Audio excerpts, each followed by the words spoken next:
across 5 European countries during the Active Business Project.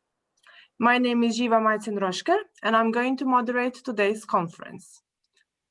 As for the requirements of the project, I must inform you that the conference will be recorded and the snapshots are going to be taken during. I hope you're all okay with this. To start off, I would like to tell you a few words about the Active Business Project. The aim of the project was to create a comprehensive-based approach to tackle the issue of health and physical activity, using the worksite as the most promising venue of delivery.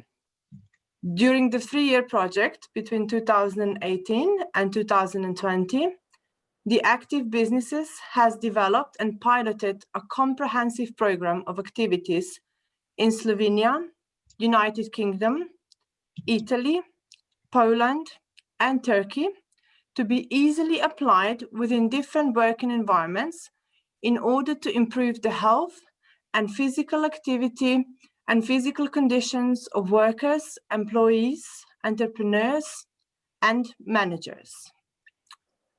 And now I would like to ask Project Coordinator Viktor Sušec for the opening and welcome words. Just so there will be no interference, I would like to ask everyone to switch off their microphones now and cameras. Thank you. Viktor, when you're ready. Okay, thank you, Živa. Welcome and greetings to all of you. And thank you for your participation in today's conference, which also marks the end of a 3-year project. Unfortunately, the situation does not allow us to socialize in live, but I'm sure that we will enjoy our meeting from our offices or home as well. If ever, then we are now even more aware of the value and the source for a quality and productive life. Just because it's important for the functioning of all segments of society, so all stakeholders in society bear part of the responsibility for both a healthy living environment and the health of the individual. The Active Businesses Project combines the potentials of different stakeholders in achieving a common goal related to the health of the individual and increasing company performance. So, on the one side, there are companies. Ensuring safe and healthy working environment and taking care of health of employees is a precondition for any employer who wants to successfully conduct and organize their businesses. A healthy and satisfied employee performs his work more and ensures greater productivity and thus efficiency of the company.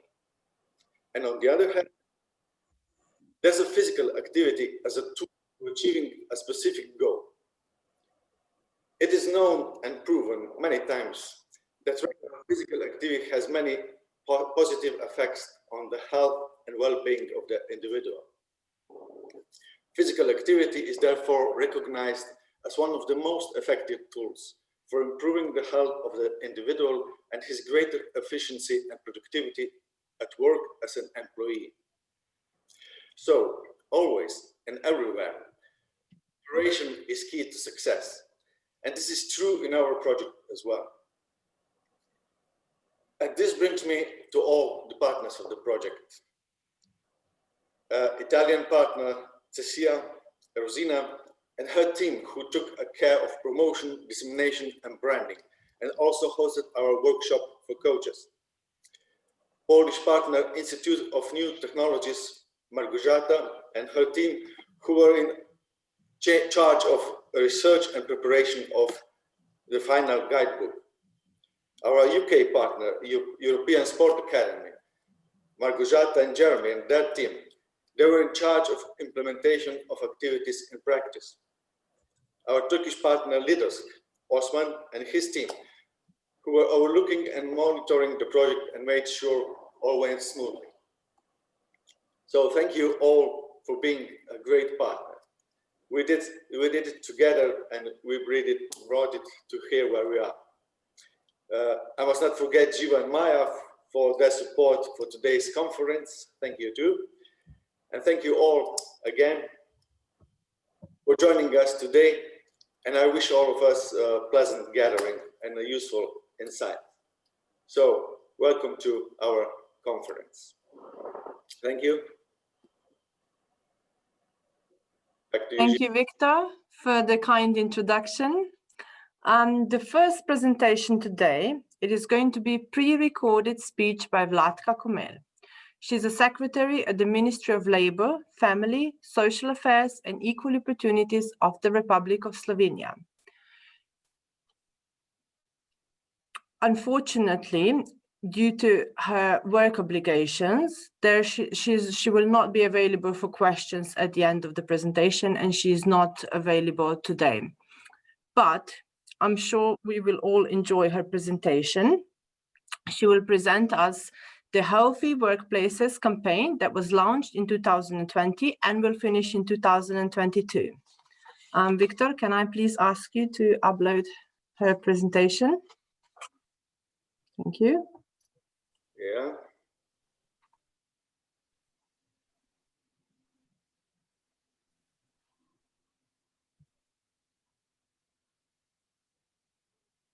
Okay, can you see it all? Yeah.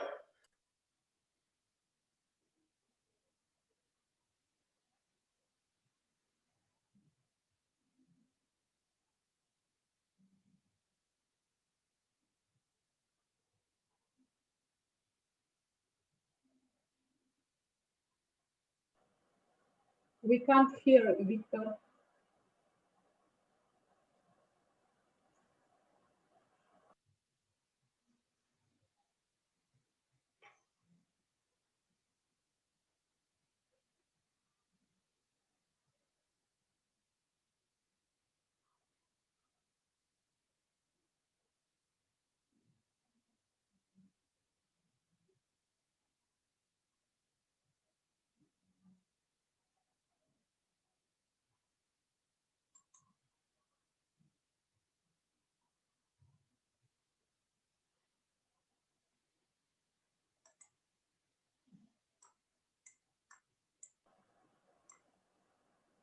Victor, we don't hear the presentation.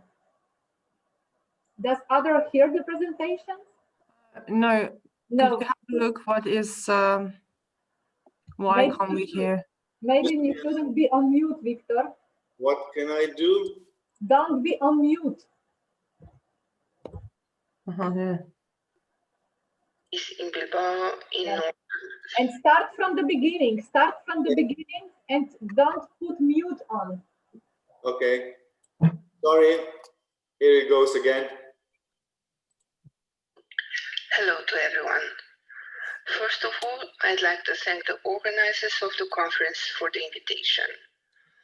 I work for the Ministry of Labour, Family, Social Affairs and Equal Opportunities of the Republic of Slovenia, primarily as the Slovenian focal point manager of the European Agency for Safety and Health at Work. During my presentation, don't forget to stretch, to get up. We all know that prolonged sitting is harmful. Now, before presenting our new Healthy Workplaces campaign, I'd like to say a few words about the European Agency for Safety and Health at Work, which is also known as EU OSHA. EU OSHA is one of the 40 EU decentralized agencies. However, only 3 of them have the tripartite nature, and EU OSHA is one of them. The agency, which last year celebrated its 25th anniversary, is responsible for the collection, analysis, and dissemination of relevant information to serve the needs of those involved in safety and health at work. The seat of the agency is in Bilbao in northern Spain. So what the agency does, it develops, gathers, and provides reliable and relevant information, analysis, and tools. It raises awareness and exchanges occupational safety and health information and good practice. It strives to be a recognized leader in promoting healthy and safe workplaces. And finally, it contributes to development of an harsh risk prevention culture to ensure a smart, sustainable, productive, and inclusive economy. The agency, of course, does not stand alone. It works with a number of organizations, such as European and national social partners, national governments, European institutions, bodies and committees, large enterprises, preventive services, harsh research community, labor inspectorates, international organizations. However, the main asset of the agency is the focal point network, which covers almost all European countries. In this map, all those countries which are part of the EU OSHA focal point network are marked by green color. They are EU member states and candidate countries, but also countries of the European Economic Area and EFTA countries. The agency also has projects in Western Balkans and Turkey and 16 countries neighbors of the European Union. There are 6 priority areas of multi-annual work program of the agency: anticipating change, facts and figures, tools for OSH management, OSH wiki and networking knowledge, strategic and operational networking, and finally, rising awareness, healthy workplaces campaigns.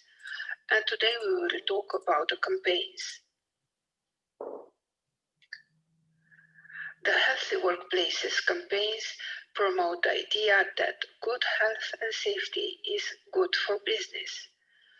The campaigns have been running since 2000. They are the largest WASH campaigns in the world. And the main message of our campaigns are: safety and health at work is everyone's concern. It's good for you, it's good for business. EOSHA organized 16 campaigns over the last 20 years.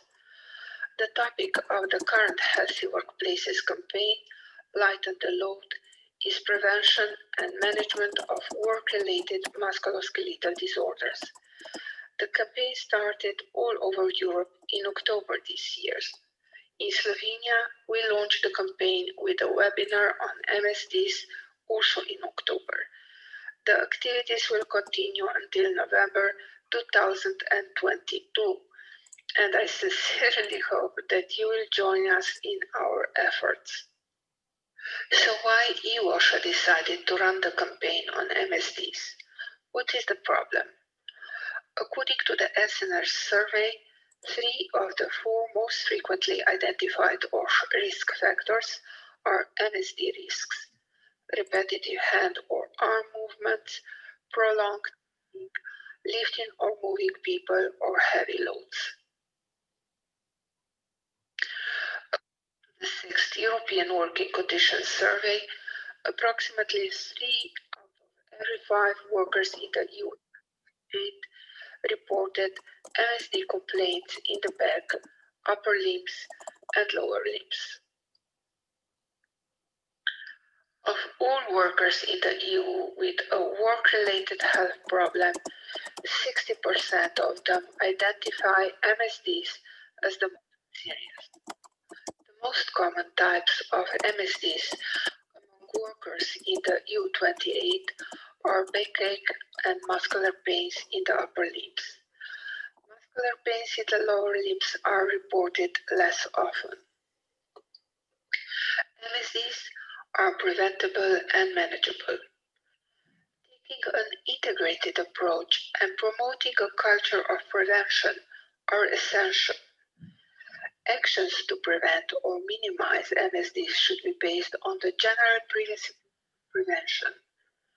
These are: avoid risks, combat risks at source, adapt work to the individual, adapt to technological progress, replace risky practices with safe or less risky practices, develop a coherent prevention policy, prioritize collective measures, and finally, provide training and instruction for workers.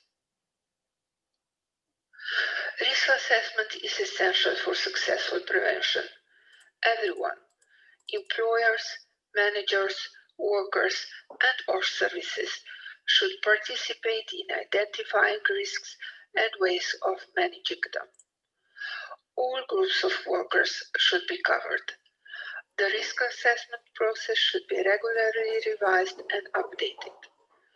Various tools, instruments, and step-by-step guidance are available to help business carry out risk assessment. The Healthy Workplaces Lighten the Load campaign is organized into several priority areas. This will be promoted via special communication and promotion packs spread over the full duration of the campaign. Each area looks at a specific topic related to MSDs. A range of materials, including reports, info sheets, infographics, and case studies, will be released every 3 to 4 months in order to maintain the momentum of the campaign. Of course, the current pandemic also has to be mentioned. Many of us are teleworking. According to the Working at Home Wellbeing Survey, there has been a significant increase in musculoskeletal complaints. More than half of the survey respondents reported new aches and pains, especially in the neck, shoulder, and back. It is important to underline that these are the first findings of the survey, which was carried out in the UK only. The campaign is run by EOSHA with the help of a network of partners in more than 30 countries. The partners act as intermediaries between EOSHA and Europe's workforce, disseminating campaign materials and resources at the national level.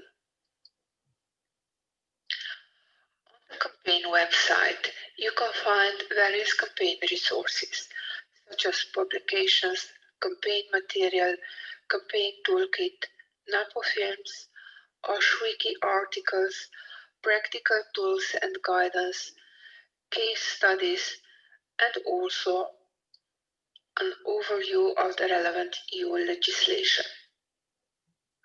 So, how do you get involved into the campaign?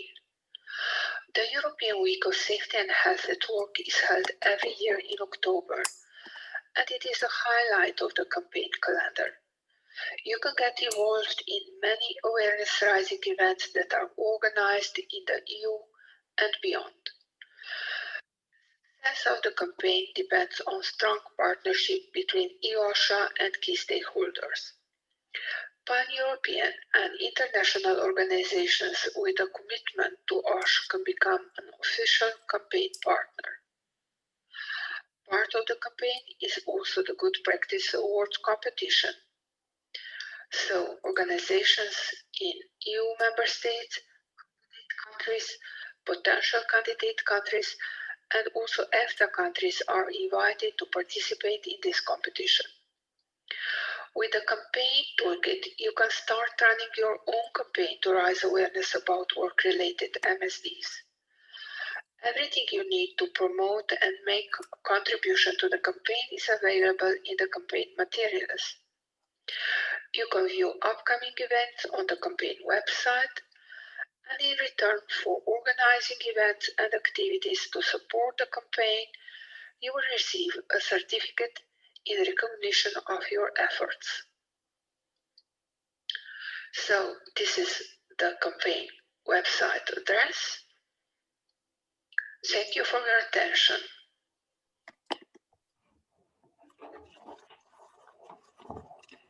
Thank you, Victor, for the help.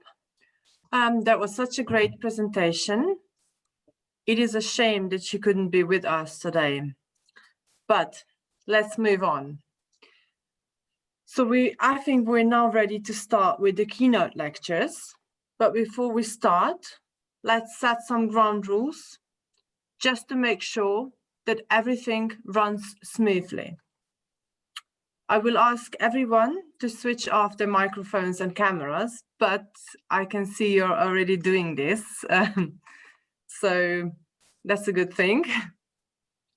Also, please use a chat to write some questions that you might have during each presentation. So we can choose some questions to ask presenters at the end of each speech. Unfortunately, there will be no direct possibility to ask questions due to the increased number of attendees. But however, there will be some time left at 1 p.m. on open discussion, where some more questions may be discussed then. Okay, now that we're all set, I would like to invite the first keynote speaker, Viktor Sushec, a director of APGA, Physical Activity Promotion Agency, and project coordinator of the Erasmus project, to present us Active Businesses general presentation of the project. Viktor, please, when you're ready. I will share my screen again. And okay. Can you see that?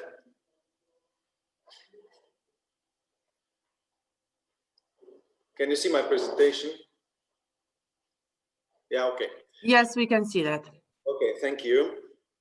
So, about the project. The project Active Businesses is an Erasmus sport project tackling the issue of health and physical inactivity and the burden it places on businesses and society, using the worksite as a venue of delivery. My presentation is an overview of the entire project, and some more detailed presentations will be given by the project partners, and you can also find more information on our webpage of the project. So partners in the project were chosen deliberately with a view to better capture the situation in different parts of Europe. It is considered that the Northwest Europe is more developed than the Southeast, and accordingly, a concern for the health of employees within companies is or should be at a higher level in northern countries. I need to also to mention that all the partners were non-governmental organizations. So what led us to the project and why physical activity? There are three main reasons and bases to our project, and though well known, it is not superfluous to emphasize some facts. Life habits. Life habits are getting less and less healthy and thus present an ever greater burden to society. The prevalence and impact of physical inactivity is one of the biggest problems of public healthcare and economy in Europe and worldwide. Research data show that a large part of the population all over the world, and especially in the so-called developed countries, is not sufficiently physically active. 65% in Italy, 59% in Poland, 41% in England, 39% in Slovenia, and even 88% in Turkey of population over age of 15 do not do any health enhancing physical activity. So they don't have any physical activity during weekend at all. Also, percentage of population being sufficiently active in accordance with World Health Organization recommendation is low. So the World Health Organization recommendation is at least 150 minutes per week. So you can see from the graph that there is very low sufficiently active population. Work impact on health is getting heavier as we spend half of our adult lifetime on work. Too many workers leave the labor market permanently as a result of health problems or disability. Average number of health-related leave days per worker in Slovenia, for instance, is the highest in Europe. Poland and Turkey are also above the average, while Italy and England are among lowest in Europe.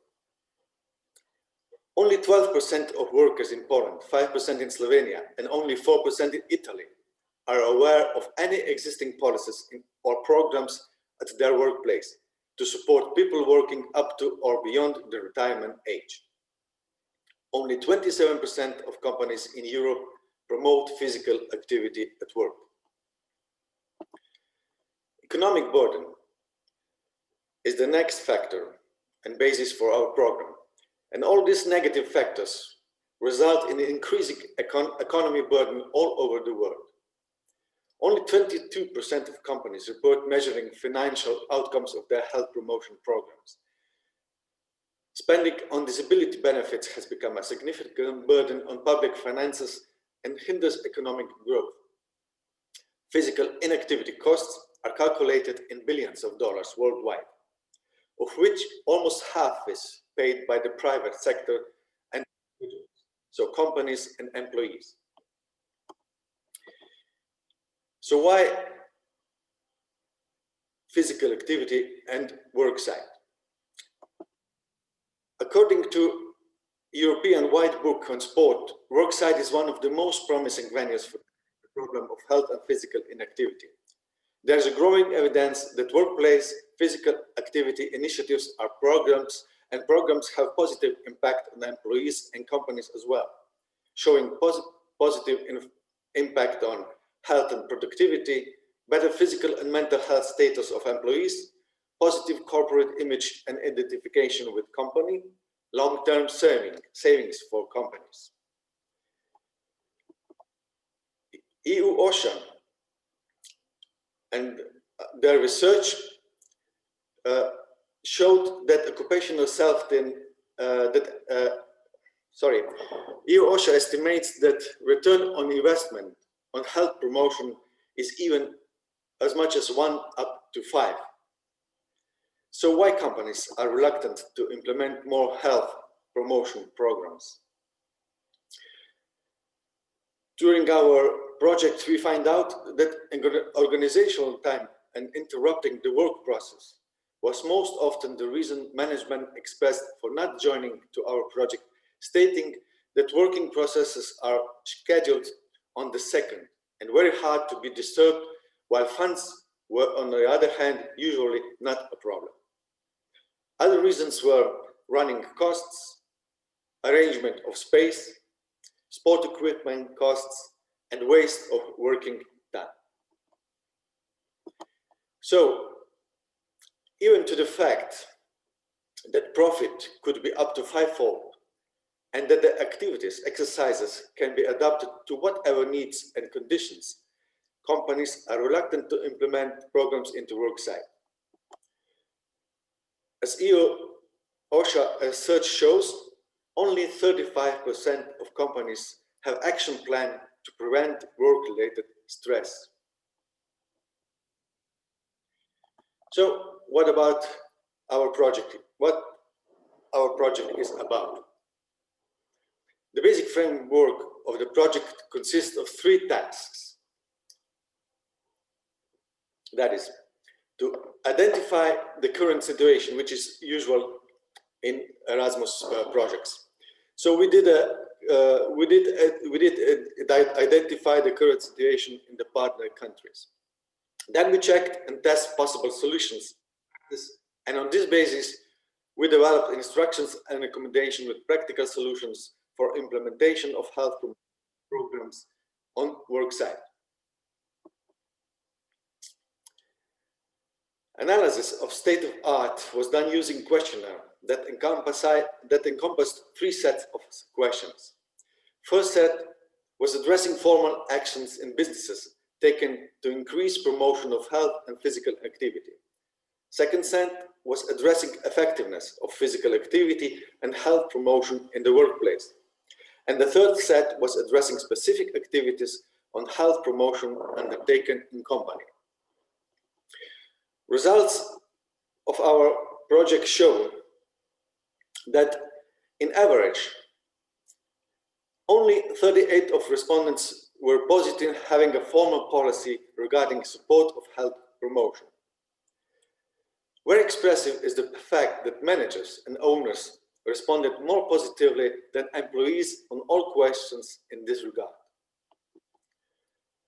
Almost half of the respondents claimed that lowest level of satisfactions, and 1/4 of respondents estimated the level of satisfaction as rather satisfactory. We might concern that physical activities and health promotion were not the main concern in the represented companies. Again, indicative difference. Comparing the managers and employees and their answers, we noticed that higher the position in company, higher the level of satisfaction with the health promotion. That situation showed the additional discrepancy in perception and assessment the activities undertaken to promote health in general. The owners and managers thought they did the best and a lot, but the employees' needs and expectations were either different or perceived as not sufficient. The conclusion which could be drawn pointed either the tendency of management to show up companies in a better way, and that even if there are activities, the employees are not aware or don't know the knowledge about. What activities were organized in companies we were working with? Well, the most popular out-of-company support was indicated in the category of spectator events. So companies mostly like to buy tickets for popular sport events and financial support for sports cards or membership in sport clubs. So workers can join any sport clubs and the company pays for it. For the inside of company initiatives, comparing all partners' responses, so from all 5 countries, category nothing, dominated in all answers, following secure cycling parking and equipped room with gym facilities. So the main conclusion of our research was that the promotion of health and physical activities was still omitted in some companies. Possible solutions were not achievable for many employees. Managers and owners have chosen the least demanding solutions for the least cost. Less than 40 companies had a formal policy regarding health and physical activities promotion in the company. The extra position of manager or coordinator devoted only to health and physical activity were almost not existing. The most activities were focused on delivering information about the benefits of healthy lifestyle and or presenting the posters or leaflets. The survey results showed that very often the managers' and owners' perspective did not stick to the employees' opinions. Much often, they had the belief of doing more than it was perceived by employees. Employees' level of satisfaction with companies supporting promoting physical activity was generally very low. So after the research, we went to our second part of the project, which is our practical implementation. So upon the initial research of the situation, we introduced the second part of the project, which was practical implementation of a program of physical activities and health promotion in companies, in order to check in practice the possibilities of implementing such programs and its effects. With support and cooperation of Slovenian faculty of sport, sorry for that.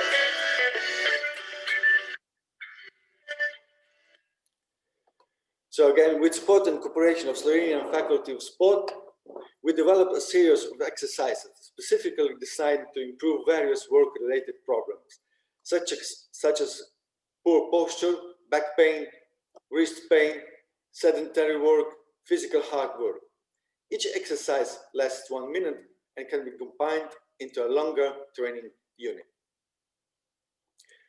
Before starting with the exercises in businesses, we tested workers for their fitness status using European Fitness Badge Test Battery. This was done in cooperation with Deutsche Turnbund and the pilot testing of European fitness badge test battery used directly on worksite. So this was the first time we used this battery of test directly on worksite. After that, we started with a practical implementation of physical activity programs, which lasted for 1 year. We have just concluded our working in businesses in September, and this was done mostly in all 5 countries same time. So what have we found on basis of the project? Why do employers decide to invest in physical activity of employees? As expected, there were differences between partner countries. Except for England, and all others had more difficulties in entering businesses and implementing exercises during work time. Main reason why managers introduce health promoting programs is mostly because of legal obligations. And what methods and tools employers implement?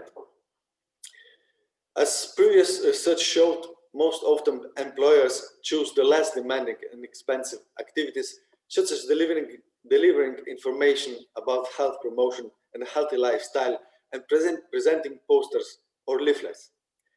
Next most used method is using to buy the monthly pass to the gym or events.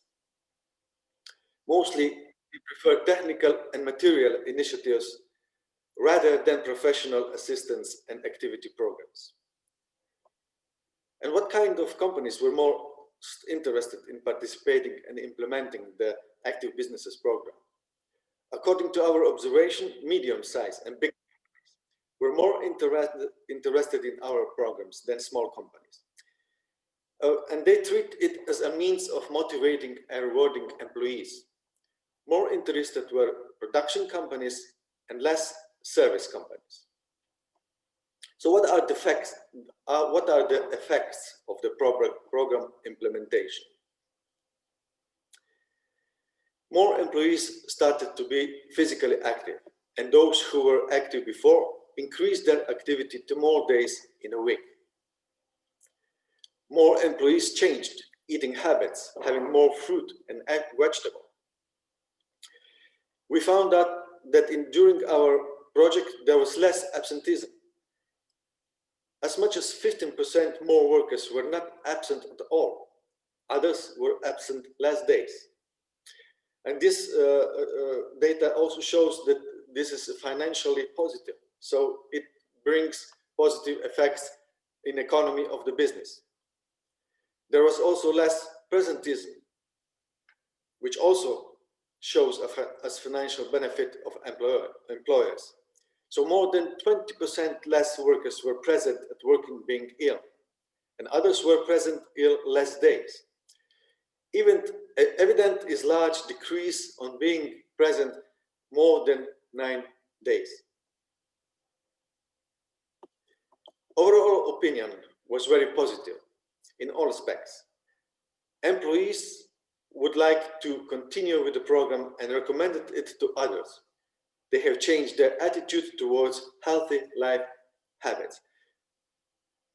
Management of the companies noticed increased motivation and productivity even in such a short time. So some companies are also prepared to continue with the program after project period. So even that the project lasted only, let's say, 1.5 years, the overall results were very, very positive.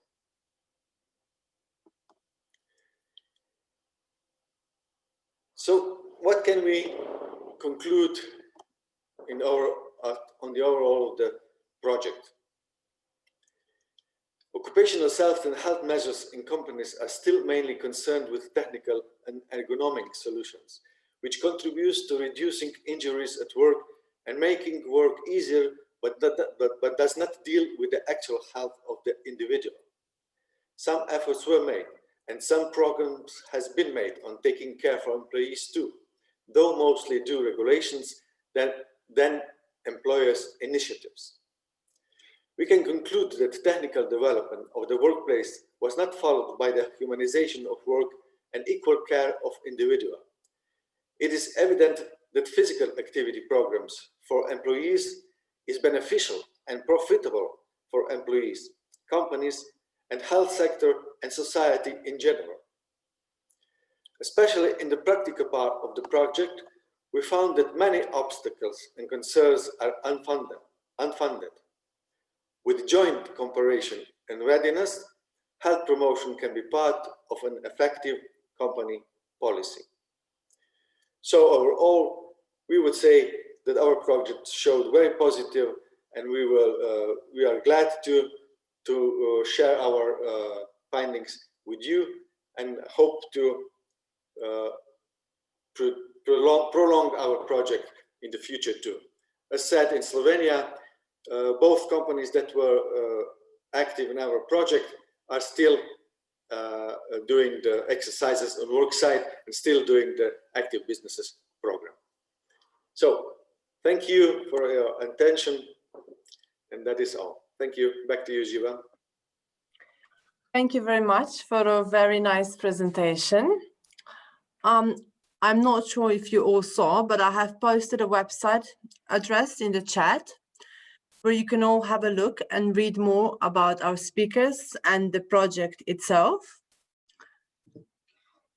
In the meantime, I would like to encourage everyone to please post questions in the chat. I'm sure that Victor and other speakers are going to be happy to assist you with all the questions that you might have. However, we have received one question, so I'd like to ask you. Victor, can you tell us more about the dissemination of the project? Yeah, well, mostly during the project, first I must say that for the dissemination of the project is in charge our Italian partner, and Rosina will present more about our project in what we disseminate, and mostly we did it through using the website and all the possible ways to inform companies and employers with our project. So we tried to raise their awareness of importance of physical activity and using usual, let's say, modern technology ways to do that. And of course, after the project, we will still prolong our project and make possible for other companies to see the products of our project. So. Okay. Can you please put your camera on? I'd like to ask you one more question. Okay, perfect. So we can all see you. Right, Victor, I'm very interested. Where do we go from here? What are the future goals, and are there maybe some more future projects in the near future? Yeah.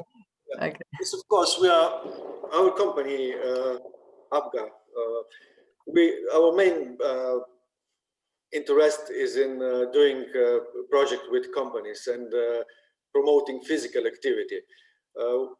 We believe that physical activity is one of the main tools to improve our health and to improve working conditions in companies.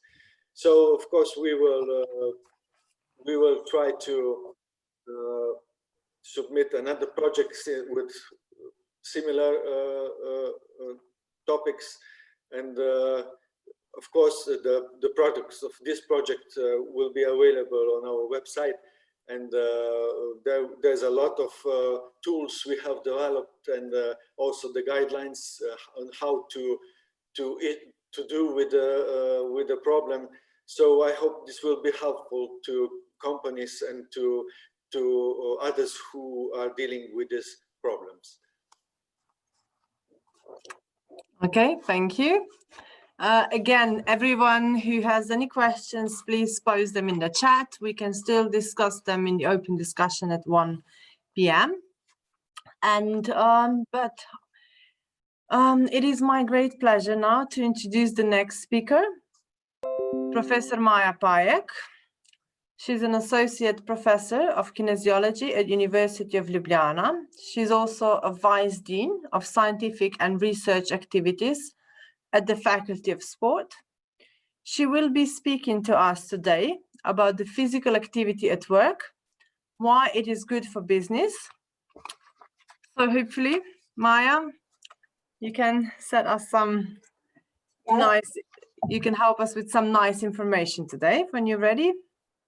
Yes, thank you very much. Hello, everyone. Today I'm working from my office, so as you can already hear my phone ringing behind me, but nevertheless, as Živa already mentioned, my name is Maja Pajek, and I'm Vice Dean, Professor and Lecturer at University of Ljubljana, Faculty of Sport. Thank you, Živa, for announcement of my presentation, and I would also like to tell you that I'm Vice President of Slovenian Sport Union, the biggest sport for all organization in Slovenia. And in addition to all the tasks Slovenia Sport Union performs, we raise awareness of the importance of exercise at work within the project called a health-friendly organization. I would also like to thank Victor for invitation to the Active Businesses Conference. And the title of my today presentation, as you can see, is Physical Activity at Work, Why It's Good for Business. So let's move on. Within my presentation, I will address 4 different areas that I would like them to become your take-home messages. In the first part of my presentation, I will talk about the fact that we are built to move. And then in second part of my presentation, I will explain a little bit more about the difference between physical activity and physical fitness. In the third part, I will talk about benefits for businesses and employees when employees are fit. And at the end, I would like to show you SlowFit surveillance system and why we should be worried about the results that we got from this surveillance. But let's move for our first goal. Our bodies are not built for sedentary life. We all know that exercise is good for us, but not just for our physical health, but also for our emotional well-being. But so often something else more important comes up. Have you ever worried that you want to meet a deadline, so you dedicate your all free time to your job, putting your physical health at the bottom of your list of priorities? Such a scenario may ring true for some of us, even me, and we know the importance of exercise for a healthy mind and body. Given that we so easily put off exercising, perhaps we should be asking ourselves how important it really is. Today, more than ever before, we are sitting for long periods of time. But again, our bodies are not built for sedentary lifestyle. Quite the opposite. In fact, our bodies crave activity and are built to move. I will explain a little bit more, and I will start at the beginning, from the birth. The basic thing that makes the normal development of child is movement. Human cubes are the most helpless cubes in the animal kingdom when it comes to movement. Literally, every calf can walk and run earlier than a human child. But this is exactly where the evolutionary advantage of humans lies. Because we are not born with a fully developed brain, we have exceptional opportunities to learn and adopt the environment. However, the basic thing that drives brain development in children is the muscles. Muscle impulse constantly strain a child's nerves and force them to develop. During their action, muscles produce a large part of the neurotrophic factors which directly causes the growth of nerve cells and nerve synapses. As the brain grows, it needs more blood, forcing the blood to develop the vascular system and supplies the brain centers. Muscles, therefore, have a direct effect on the development and later in adulthood to maintain the function of the brain, but only when they are functioning. So sedentary lifestyle is really, really bad for us. We may think the longer we work, the happier we will be, satisfied with our, levels of productivity, have more money, for example. However, we are actually putting ourselves at the increased risk of the numbers of serious health conditions, including obesity, diabetes, and heart diseases. So again, our blood depends on movement for circulation, and our nerve cells benefit from movement. Next, sedentary lifestyle is becoming a public health issue linked to many, many chronic health conditions. It is though concerning that only 21% of adults are meeting the WHO physical activity guidelines, which are at least 150 minutes of moderate intensity physical activity each week. And less than 5% perform 30 minutes of physical activity per day. And those data are really, really concerning. Also, furthermore, the physical inactivity can also lead, and it leads to increased risk of anxiety, of depression, and may increase the risk of certain cancers. And let's move on to the definition what physical activity is. Well, here is our definition. Physical activity can be defined as any movement of the body that requires energy expenditure. This includes any motion you do through the day, excluding sitting still or lying down. For example, walking, taking the stairs, moving the lawn, gardening, and even cleaning your house can be considered physical activity. But is that enough for being healthy? Let's see our other definition, physical fitness. What is physical fitness? Physical fitness refers to the ability of our body system to work together efficiently to allow us to be healthy and perform activities of daily living. Being efficient means doing daily activities with the least effort possible. And physical fitness is actually one of the most important determinants of health. A fit person is able to do a work job, perform, for example, schoolwork, meet home responsibilities, and still have enough energy to enjoy sport or other leisure activities. And more important, a fit person can respond effectively to different life situations. For example, COVID crisis. And when talking about physical fitness, we are actually talking about two things.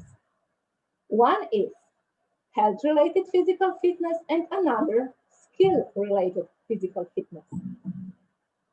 Health-related physical fitness reduce risk of chronic disease and promote good health and wellness. Parts of the health-related physical fitness are body composition, endurance, flexibility, muscular endurance, power, and strength. I will give you an example of that. Think perhaps about a runner. A runner can probably run a long distance without tiring. So, our runner has good fitness in at least one area of health-related physical fitness, and that is endurance. But does our runner have good fitness in all 6 parts? How do you think you rate in each of these 6 health-related parts of fitness? Body composition, endurance, flexibility, muscular endurance, power, and strength. To be healthy, you should be fit for each of these 6 parts. You don't have to be a great athlete in order to enjoy good health and wellness and be fit. Regular physical activity can improve anyone's health-related physical fitness. So let's move on to the second definition, skill-related physical fitness. Skill-related physical fitness help you perform well in sports and other activities that require motor skills.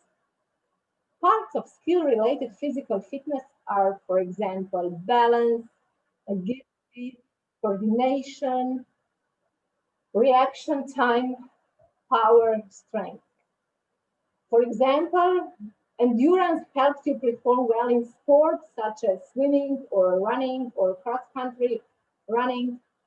On the other hand, strength helps you perform well in sports such as, wrestling. Muscular endurance is important, perhaps in tennis.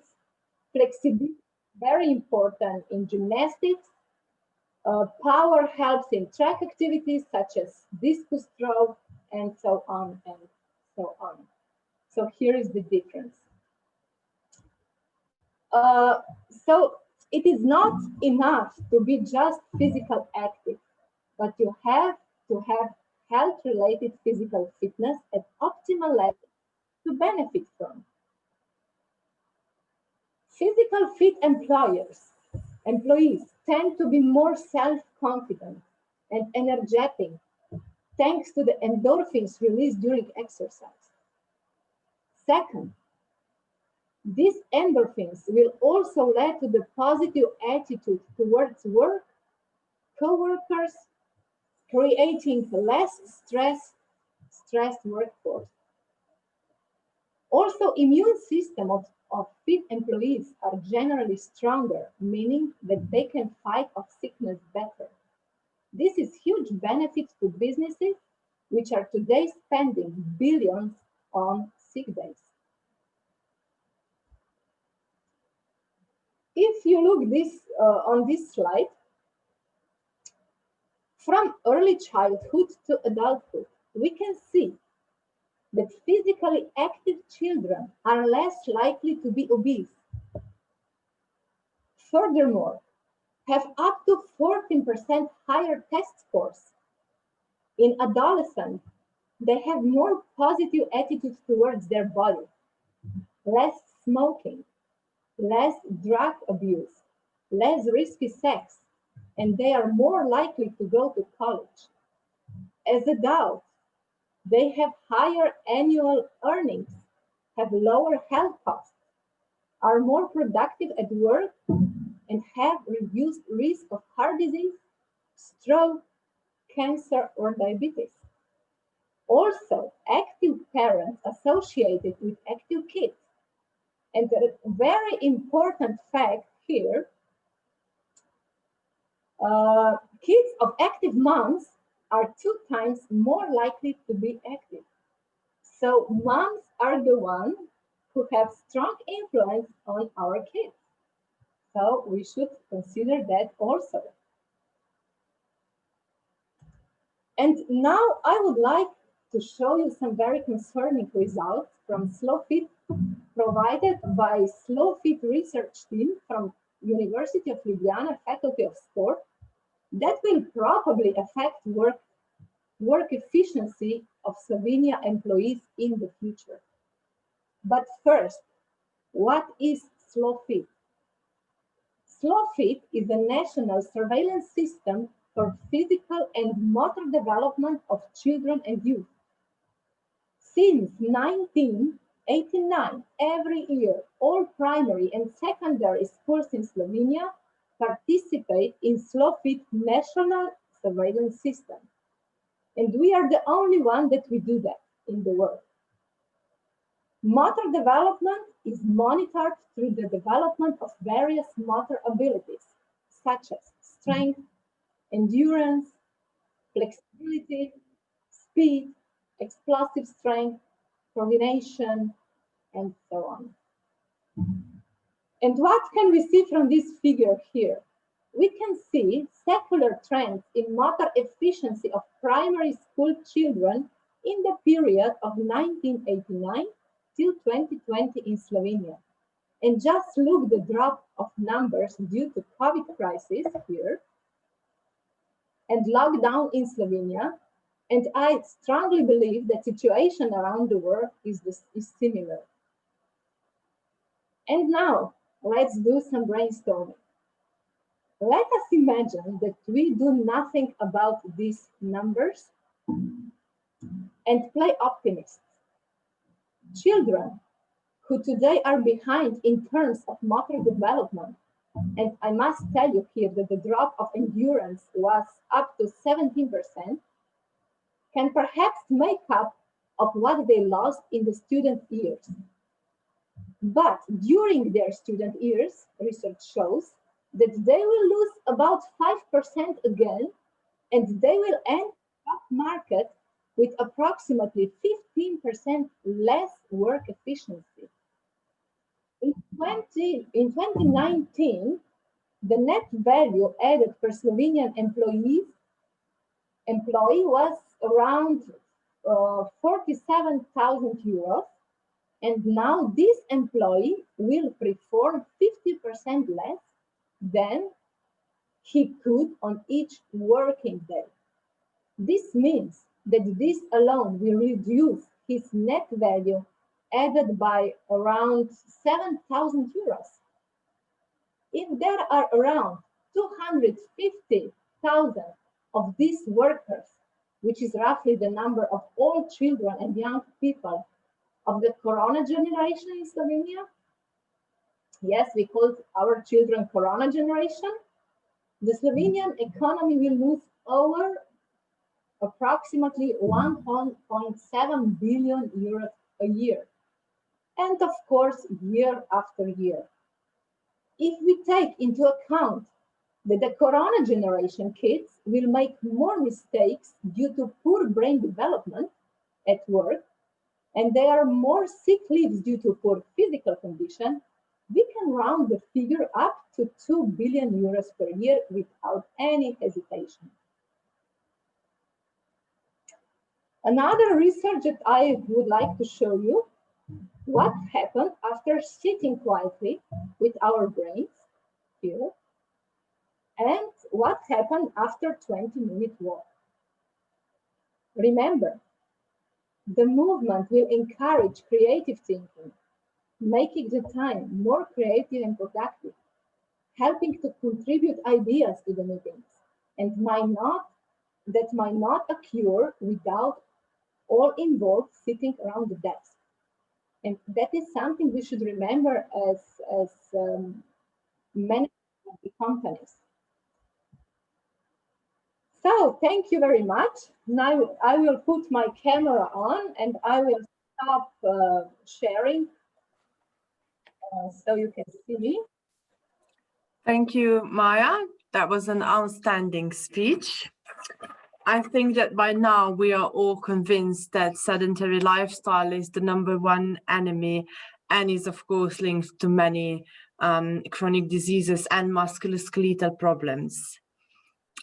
Maya, do you maybe have any suggestions on how to promote physical activity in those already suffering from chronic diseases? Yes. I think the medicine doctors should do more about promoting physical activity and physical fitness of those who are already in chronic stage of health, because medical doctors are like, persons who has a really strong value. So people actually trust the doctors. And this is really, really not shame, but it is not really good that the medical doctors are not in the first lines to promote physical activity. Because all the research that we did shows that that people with chronic disease can just benefit from being active and not vice versa. So I think that our next step is how to promote physical activity through physicians, through medical doctors, and people who are actually paid and are actually paid for caring for our health. I fully agree with you. Thank you, Maya. I can see we have received one question in the chat. The question is, how would you combine physical activity with other factors of health, nutrition, stress, and what is the relation of physical activity to other factors? Okay. As you know, human body is like a hologram. Everything is connected. So if you want to address just physical activity, you are addressing one part of this hologram. But physical activity has impact of all other parts of our hologram. But if you really want to be healthy, you have to think about the human body as a whole. What do we need? We need to move. I told you we really need physical activity in order our mind is work properly. On the other hand, what do we need for physical activity? We need energy. Where do we get energy? From the food. So we need right food, have energy to do physical activity. And also, we have to consider about our mind. First thing, we have to be absolutely sure that physical activity is one of the most important things to stay healthy. So we should address human as a whole, not from the parts. And maybe in some other project, all those parts should be addressed. Thank you, Maya, for the nice presentation and all the questions answered. And the last keynote speaker before heading on to the coffee break is Małgorzata Brzezińska, I hope I spelled this right, from Poland. She is strong in combining entrepreneurship, management, and academia. She will present to us today a practical guide on how to implement activity in the workplace. Presentation of the prepared guide as the result of the Active Businesses project. So please, when you're ready. Hello everybody. Nice to see you today during our final conference. First of all, I would like to thank Victor and our partners for 3 years of great cooperation. It was great time. We could experience new things, research a lot of topics. It was really a very productive time. I would like to concentrate today on our result, which is the guide. The guide which is focused on promotion of health and physical activities in a working environment. And in my short presentation, I would like to focus on the results and results of our research during this project. So it will be very interesting to see if you have any questions referring to our research, our project, our activities. I hope it will show something new to you. Why this topic is in our guide? It is very important because during this project we had two main phases of research, at the beginning and at the end. The research pre and post were directed to employees and employers to show us the entrance moment, and then we could compare it with the final post-research results, which was quite interesting to see how the situation changes, especially as some research was conducted during our pandemic time. We must agree that physical activities have a very positive influence and very positive effect on employees and employers. And what is very important, because I would like to be focused mainly on employers, as I'm also an employer and I'm engaged in such activity. So I see what in this environment is the most important for employers. I must point out that the understanding of employers that physical activity is very important is increasing all the time. Employers get engaged in different programs, projects that enable their employees practice, have time for physical activities, help them to start doing physical activities. Physical activities, positive effect in the company, in the work, is, we can say it is productivity, which is increasing all the time. This is the employees' creativity. This is also the change in habits, but it is also in new policies in companies, especially corporate social responsibility policies that the companies understand that they should introduce and implement. Companies become more engaged in physical activity of their staff because they understand that this is their business and they should help employees to understand and implement physical activities because it is good not only for companies but for the employees also. We started our research with analysis and just a very short note. The most representative data is here. The set result is that people seldom practice physical activity.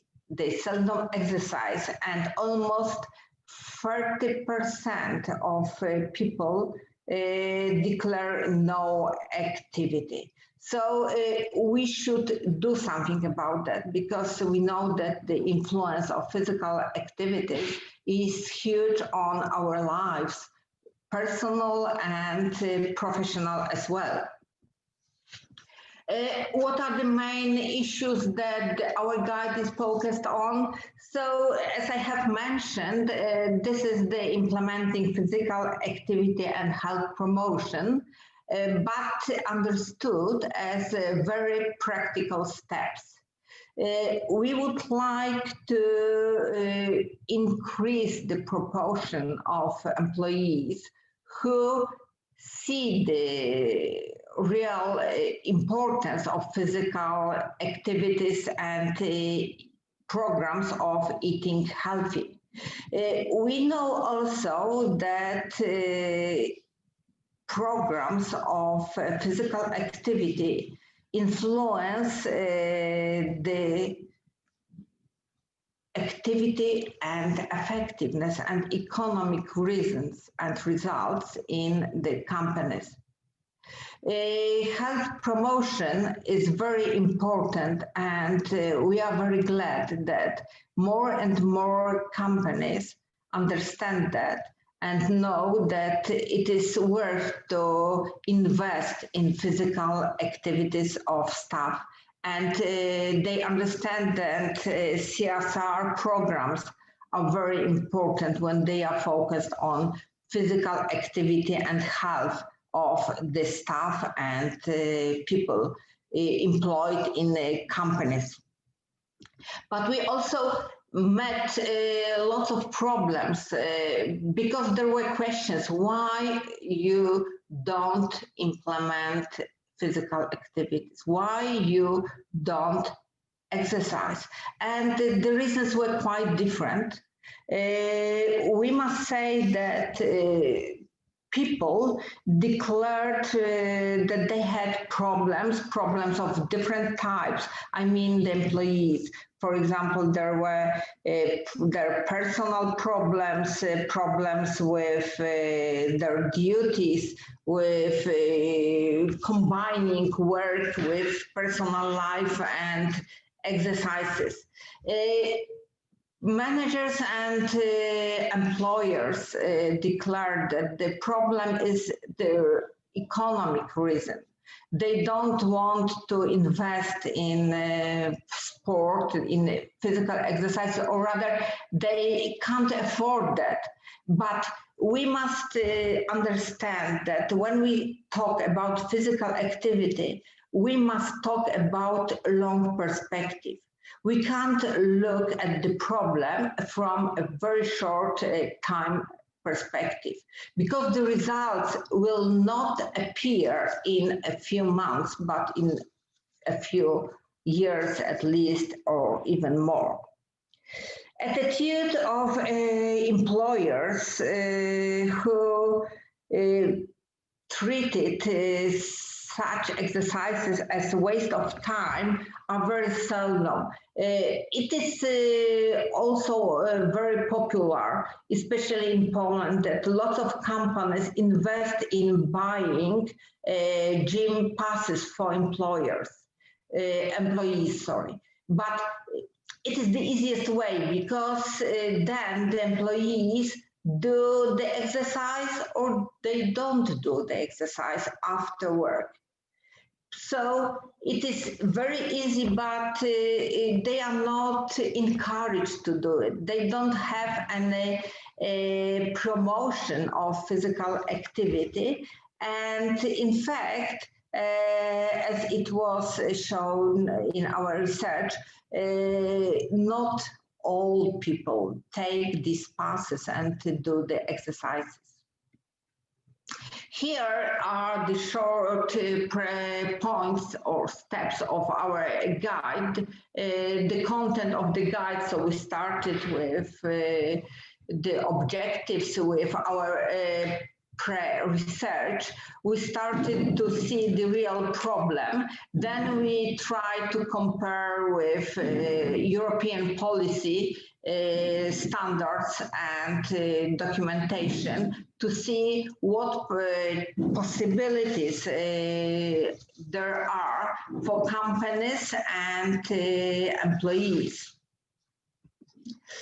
Then we started to work out arguments for workplace health promotion. So we analyzed the corporate social responsibility policies and the attitude of employers and employees towards such activities. We also analyzed the economic aspects, also social and health aspects, and later on I will try to point out a few of them. Here is the elaborated model of physical activities implementation program that is described in our guide with 5 steps for health promotion. You can get acquainted with that when you enter the guide edition. And then we have the 4th part, which is just the description and analysis of points and elements that influence the health and physical activity programs according to Worker Health Protection Program. We also were focused on analysis and research among employers and employees. What is the reason, the main reason that they can't implement physical activities in workplace? Later on we will pass to that point and show you what are the reasons and what are the main points that they declared. So we also prepared the program of physical activities that could be implemented in different companies and organizations that could influence motivation, their creativity, effectiveness. And after almost 18 months, we could research the situation after the implementation. In this guide, we also present the results, and we present the examples of exercises that can be implemented in the companies. What is very important, we try to be very realistic. So the exercises that we try to introduce in the companies are available for everyone and almost everywhere. Because, as the employers earlier said, they don't want to enter other costs. They don't want to buy any additional equipment. Sometimes it is connected with only economic reasons, sometimes with technical possibilities and capacities. But we could explain that it's enough to have regular equipment, just table, chair, empty bottle of water, whatever. So the documentation and illustrations show that it's really possible. The point is if they are really convinced to do that and it is perceived by them as advantages. So the final part of this guide, it is monitoring and evaluation, which was conducted during the whole project. We monitored how the exercises and implementation of programs go on. And finally, after the final research, we prepared a list of recommendations. They are based on the opinions of the employers and employees. There are also annexes with best practices, exercises, etc. As I said, we had came to conclusion about division of benefits, of advantages of promoting health, and dividing these benefits into three groups. So they are health aspects, which must be considered in long-term programs, not just a few months, but very long time. Then the benefit is decreased stress. They are reported by participants of our research. We must still remember that all reports and opinions that we could gain during our research are after very short time, because when we talk about improvement of health state, just 1 year or 18 months is a very short time. So benefits connected with health, that's decreased stress, reduced health problems, improved creativity and concentration, and connected with this point is the fact that there is the reduced risk of accidents and wrong cases connected with hearts.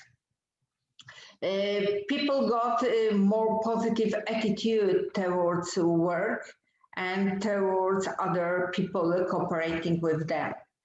Another group of benefits is the group of social aspects. And among them, we should point out better relations between, or it depends on the group among the staff, and better relations between employers and employees. Also here, very important is the corporate social responsibility programs that employers understood that they are important and should be introduced in their business area. We also noticed that the job satisfaction was increased, and people pointed out that it was very, very important for them. And the third benefit group is the business group, business aspects, which are the most important for employers. Here we must mention just the corporate image of the company, which is perceived as more open for employees, lower absenteeism, higher effectiveness of a company, and higher and better productivity and effectiveness. Employers pointed out creativity, better and higher creativity of staff, and reduced staff turnover. People, when they see that the company invests in staff, they want to enter this company, and the staff satisfaction becomes higher and higher. What are the social aspects that I have mentioned? Business aspects and physical activity in a workplace. What is very important here, these programs are available for every company. We analyze companies which are very, very small and very big. And the attitude was at the beginning quite different, but finally they saw that the results are worth their efforts. They saw that the programs don't cost a lot. So low costs are a real advantage for employers. Exercises don't require special equipment. We are talking about exercises during work. So as I earlier mentioned, It's enough to have chair, table, creativity, and a kind of promotion of physical activities in the company. So it is very important to show the employees how they can do the exercises, what do they require, and what can be the results.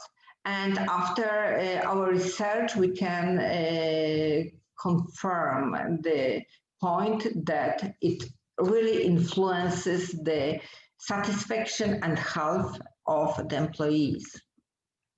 But today we should also mention the present situation.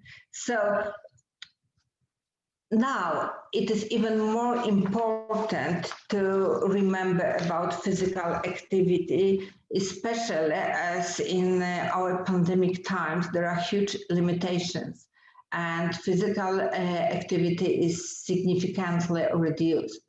We also should be very creative and try to find out how and where we can exercise nowadays, even if we can't attend gyms and can't enter swimming pools and other physical activity areas. And for employers, it is a huge challenge now because they will have to decide what is the most important in the times of economic crisis and times when they are even uncertain of their existence. They will have to prioritize their actions, but I hope they understand that they can't give up investing in physical activity of staff because it will work and pay in a long perspective.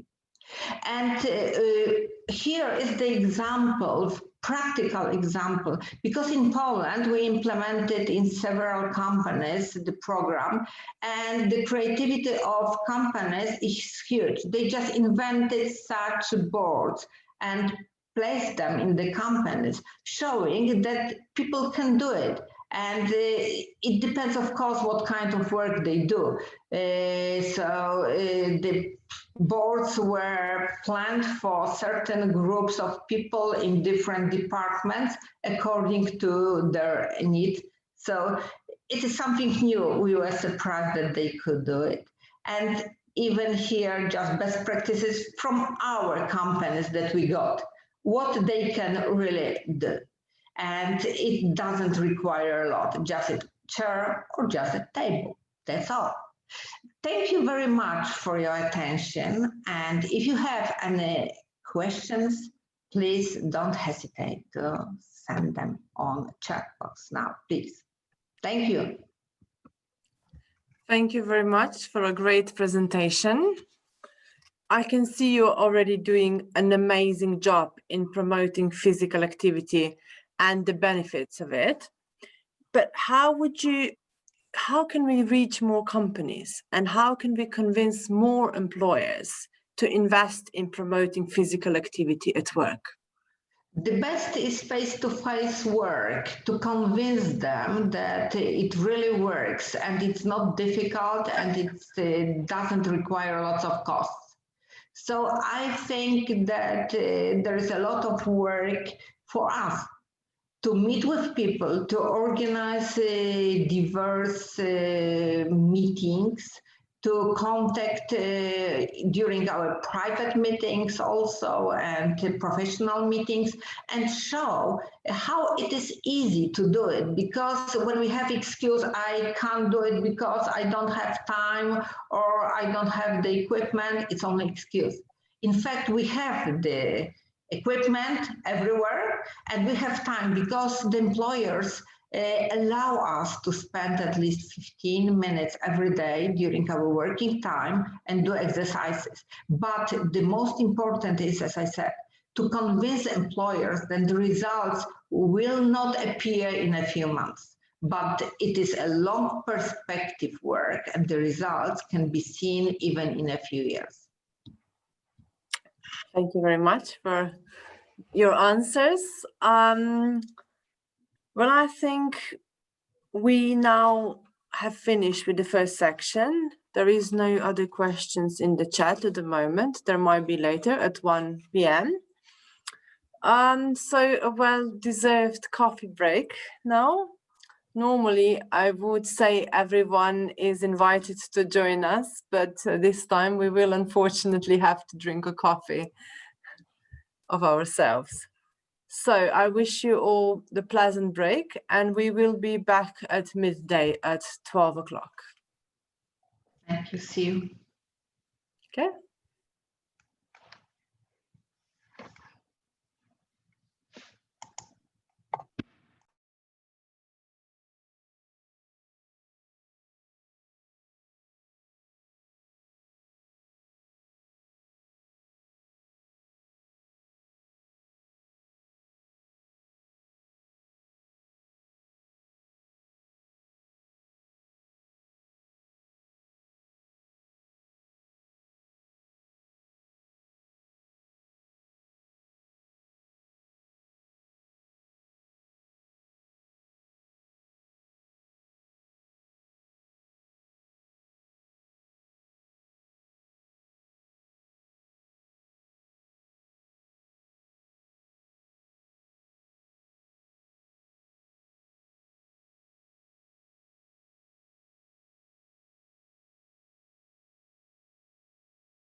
Welcome back, everyone. I hope you all got some rest and are ready for the second part of the Congress, where we'll be listening to some more amazing speakers. To start off, I would like to ask Professor Faik Arbahan to join us with his presentation. Professor Dr. Faik Abraham is active in research and has many published work and has published his work in various journals and books. So we are very delighted to have you here today. Thank you. And I'm really glad to sharing the time with you and with participants. And let me share my presentation. Now it's okay.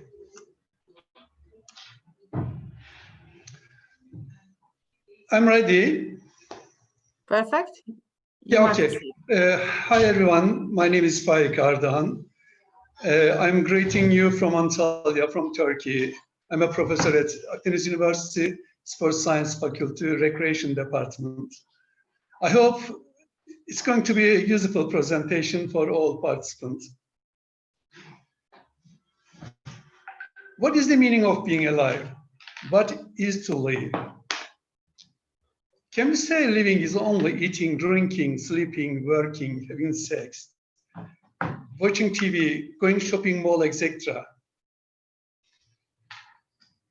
I can hear all your answers. Of course, many of you say no, I'm sure. And we all talk about the better. What is better? Is there a better? These are the main questions of the life. We all want quality of life, more happiness, more job satisfaction, more marriage or partner satisfaction, relation satisfaction. We all want more well-being. We all want more physical wellness, emotional wellness, mental wellness, and social wellness. We all want it, but do nothing for it. And we all sit and wait all for them. Yes, sometimes and randomly we live some of them. Sometimes we are happy. We are satisfied. We feel physically, emotionally, mentally, and socially healthier. And when we look around, see several people who are happier, more satisfied, healthier, physically, emotionally, mentally, and socially. And we usually are upset and ask how they do this. How do they active in their life such a how are a few people really doing this? What is the difference between them and between us? The main difference is that we just want but do nothing. We all sit and wait for them to come us, but they are walking through the higher level of life quality, higher level of happiness, higher level of life satisfaction, higher level of work satisfaction, job satisfaction, higher level of physical, emotional, mental, and social health. And usually they challenge for them. Is there better? Yes, there is. If there is a better, why people don't experience it? The answer is simple. For better, you have to do something. You have to be active. If we want the better, we have to make a qualified endeavor to reach and or to realize it. For this, we have to change our lifestyle. We have to change the way we walk in life. We have to change our mind. We have to be active more than before. Compared to the past, we should be physically active, emotionally active, socially active, and mentally active. When we need the better, or when we should want it, first, we want the better when we are in crisis to solve the problem or to decrease the effect of crisis. This is the revolutionary change, forced change. This is expensive change. From rising Q1 to Q2, or from Q2 to Q3, or from Q6 to Q7 is the logic of the crisis. Between T1 and T2, T2 to 3, T2 to T4, and the rest, we are inactive or we are motionless. At this time in T1, there is a crisis and we solve the effect of the crisis, and then we increase our quality level, then we solve it. And then we flat again to until second crisis. For example, there is a fire in the house. If there is a fire in the house or in a forest, everything is fixed at once. We need to put out the fire first. Secondly, improve the fire area. It is the same when we have a heart attack or break our leg. This is revolutionary change. But the true way is prevent fire, prevent possible disaster, prevent the disease, prevent all the bad effects, all the things. Stay away from all bad things. Maintain physically, emotionally, mentally, and socially healthy. To do this, we have to walk through the better, challenge for the better. We should always want Kaizen.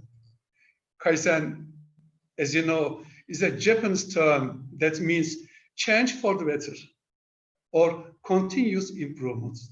Maybe it is used for business, but now this is the first use we create our Kaizen in our life. This is the probation change, evolutionary change, day by day change, time by time, second by second change. It is really important.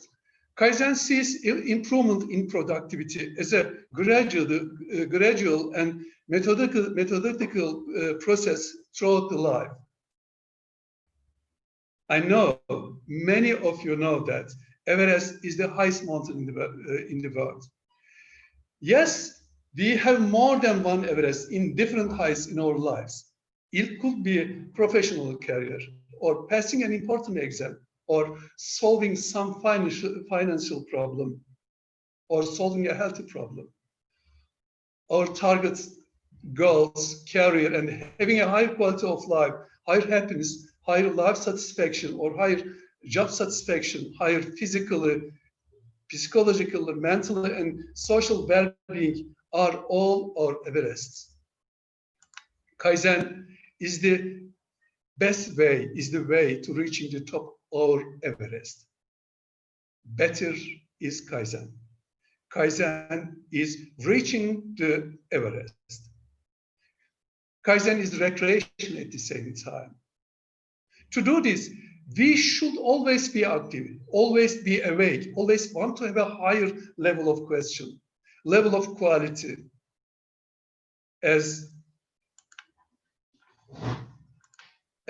Zeus says, you must sculpt yourself. It is your responsibility, not the other. If you wait to better for your life, you will be alone. If you challenge for better, you will reach it. You will reach your Kaizen. Higher level of quality, life quality, happiness, life satisfaction, job satisfaction, higher healthy level of physical, emotional, and social. The Kaizen and our demand for better life is to improve quality of life. This is the red line. The red line is the Kaizen. It takes you to your Everest, to your goals, to the peak of your, what you define and how you define it. Do you think the road to Everest is flat? And no, I experienced it. It is not flat. And if we want to reach there, the steps are planning, doing, and taking measures, and then standardize. And the standards is the level of our life quality. We have to change our diet for having better life. Yes, we have to change our diet.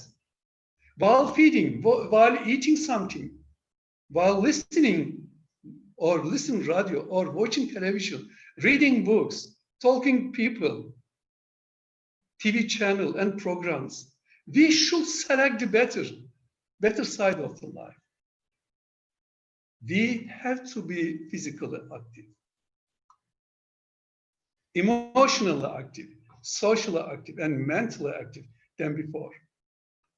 Having active physical life, yes, all speakers says be physically active. Yes, it is necessary, but not sufficient. We have to be active also as emotionally, socially, and mentally.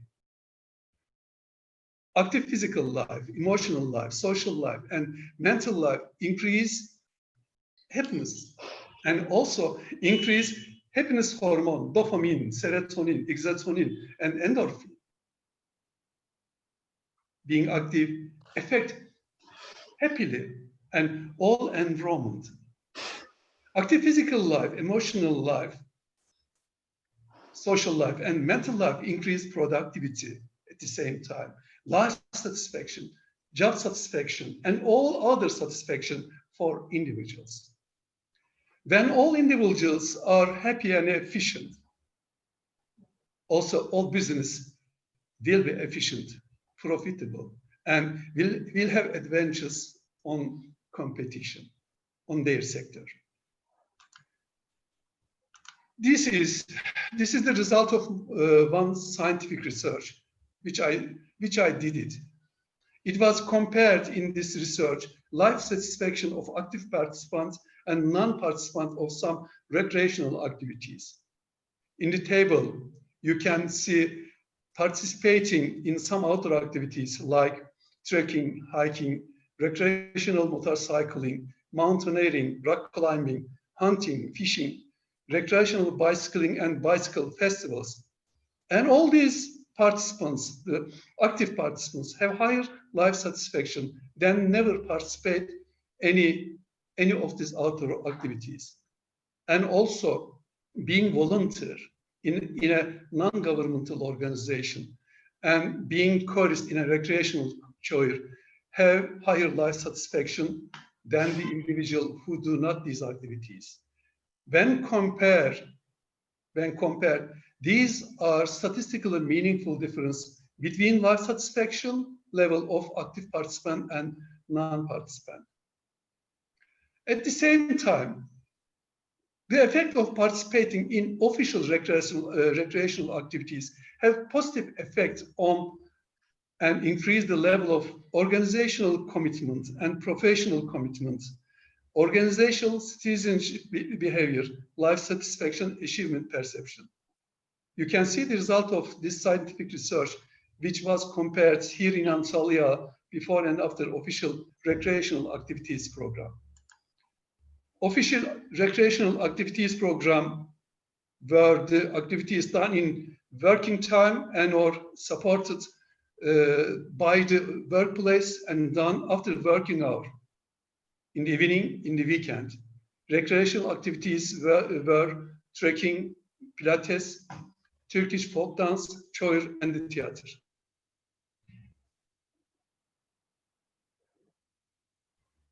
Active life is being physically active, being emotionally active, being socially active, and being mentally active.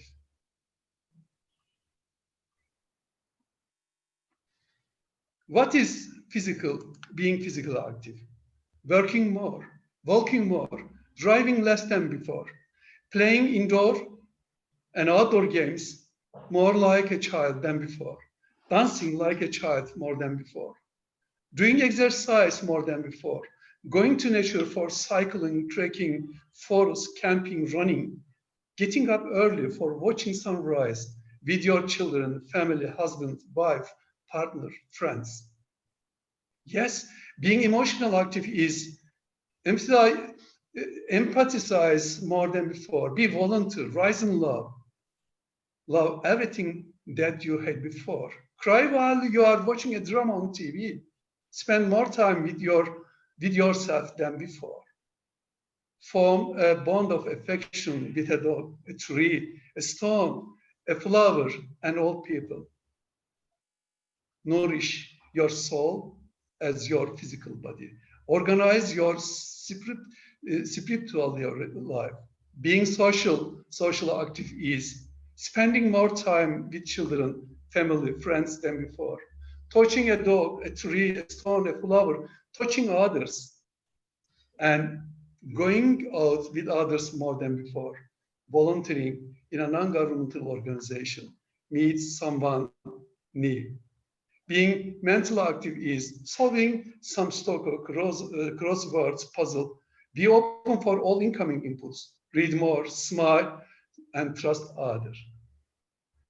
Yes, active life is to speak these 6 languages, not only foreign languages. These are the foreign language and the language of sports, the language of dance, the language of music, gastronomy, or the language of taste, the language of touch. Foreign language at the level of expressing our feeling and understanding the other stories. The level must be like that. The language of sports, be good at one of the sports and do most of them just while enjoying other while playing. Talk about this. Your close friends, your family member, new individual. For example, when you go to a picnic, you can play badminton and take the advantages of living this. The language of dance, be good at your local and national folk dance, and be good at international dance such as salsa and tango. And talk with your friends, with your husbands, do this. And dance in the day, when you heard a music, the language of music, playing an instrument and singing while playing, it is really important. And do this with your friend. And gastronomy, language of taste. And be good at creating your local and your national and international meals. And share all the meals around you. And the language of touch. Touching is really important. You can use your hand, fingers for touching, your voice, your looks as a touching instrument at this time. A message, and also touching to another. For example, if you take the flower, and if you smell it, and it is also touching. And these are the main steps of being active. I'm sure being active is the first step of being happy. Thank you very much for your attention. Thank you very much for a very nice presentation. I can see we have received a few questions, but I would like to ask one question now, and we'll save some for later for 1 p.m. for the discussion, if that's okay with you, because we're running a little bit behind the schedule. Okay. But actually we are spot on time, but with 3 questions would maybe be. Yeah, I couldn't catch, yes. We are spot on time right now, so we'll just ask you 1 question, and the rest of the questions we will discuss later at 1 o'clock, okay? Perfect. I will stop share. Yes, now I can see the chats. Oh, okay. So the first question was, what should an employee do first to start physical activity in a disciplined manner? How to develop internal discipline?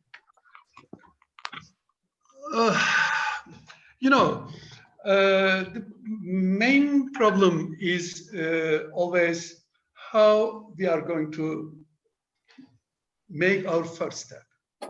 And this is really important for motivation. And this is also really important for leadership. Leadership for others, being open for others' leadership, and being a leader for yourself.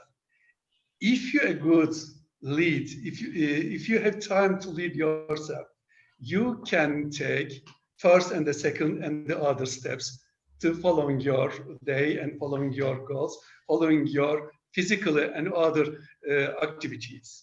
And this is really important. And also restricted and restricted motivation, being open for all motivational instruments. Thank you. So we'll discuss other questions later at 1 p.m. Okay? Okay. Thank you very much for a very nice presentation and for your answers. Yeah, okay, thank you. Now I would like to invite the next speaker, Rosina Ulokoma Ndukwe. I hope I pronounced this right. She's an adult unit coordinator at CESIE, European Center of Studies and Initiative based in Palermo, Italy. With over 15 years of experience in project management, project design, and strategy, we are very happy to have you here today with us. Today, her topic is going to be keeping businesses active during COVID. Please, Rosina. Oh, okay, we can see you. You can see the presentation. You ready?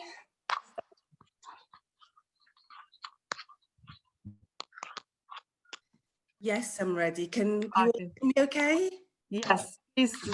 Everyone to switch off microphones. And Okay, perfect. Thank you for having me today. I'd also like to say it's been a pleasure to be a part of the project over the last 3 years. Really learned a lot, and I think the experience and the expertise from the team has been really rewarding.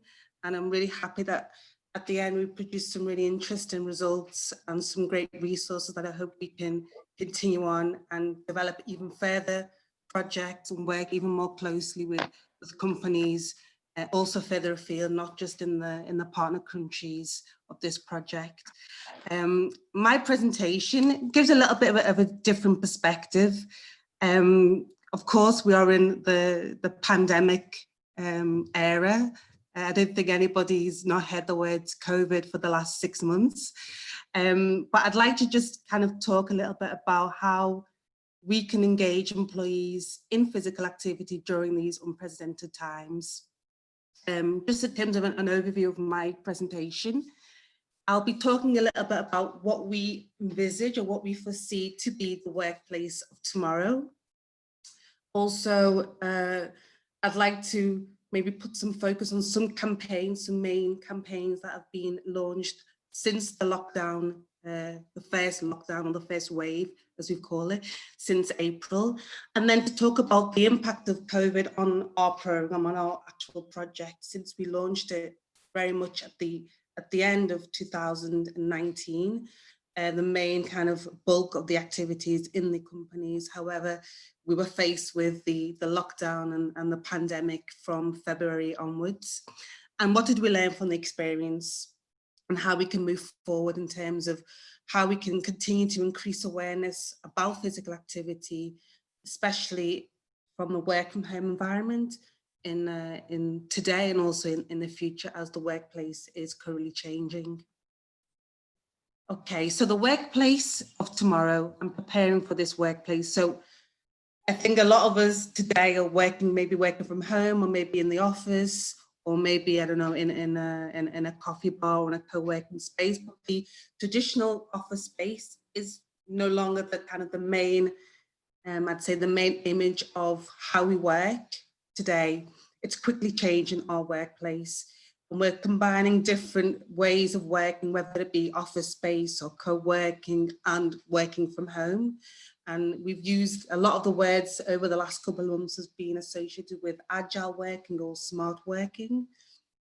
And I think what's been undeniable and what we've seen and we can't deny, to be honest, is the fact that the home has become a place not only for work, but also for social interactivity now that bars and restaurants and other public places are closed, but it's become also a hub for physical activity as well.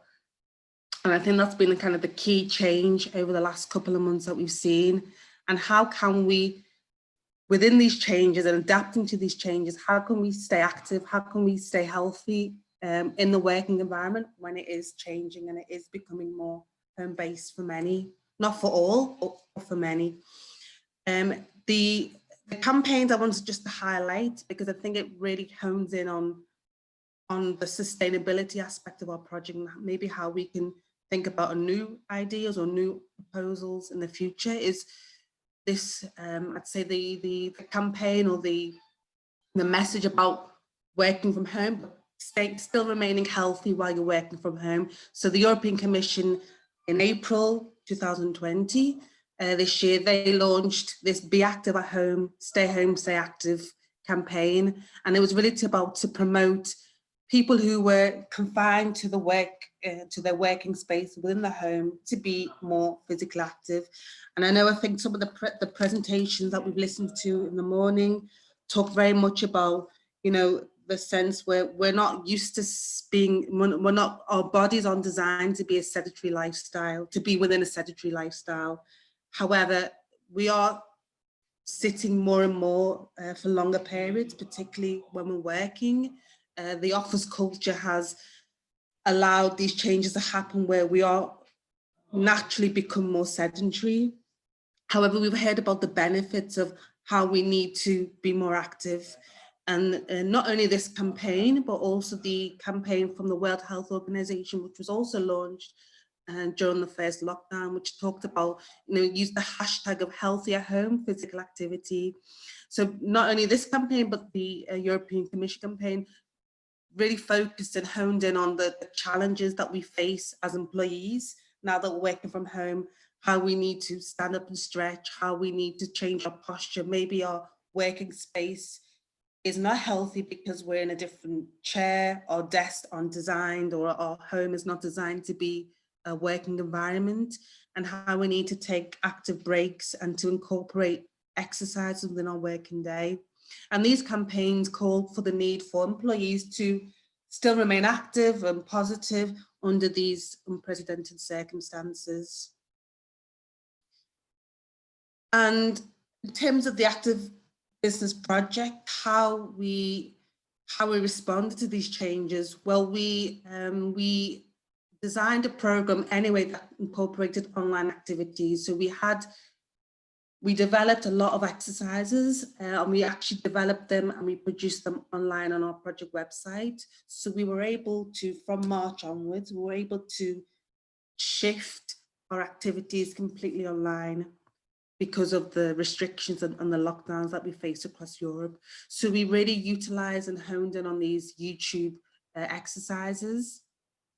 And we also worked directly, closely with trainers to produce exercises, their own videos with their own exercises alongside the main exercise of the program. And this incorporated disciplines such as yoga, Pilates, Zumba, self-defense, aerobics, a whole range of different exercises.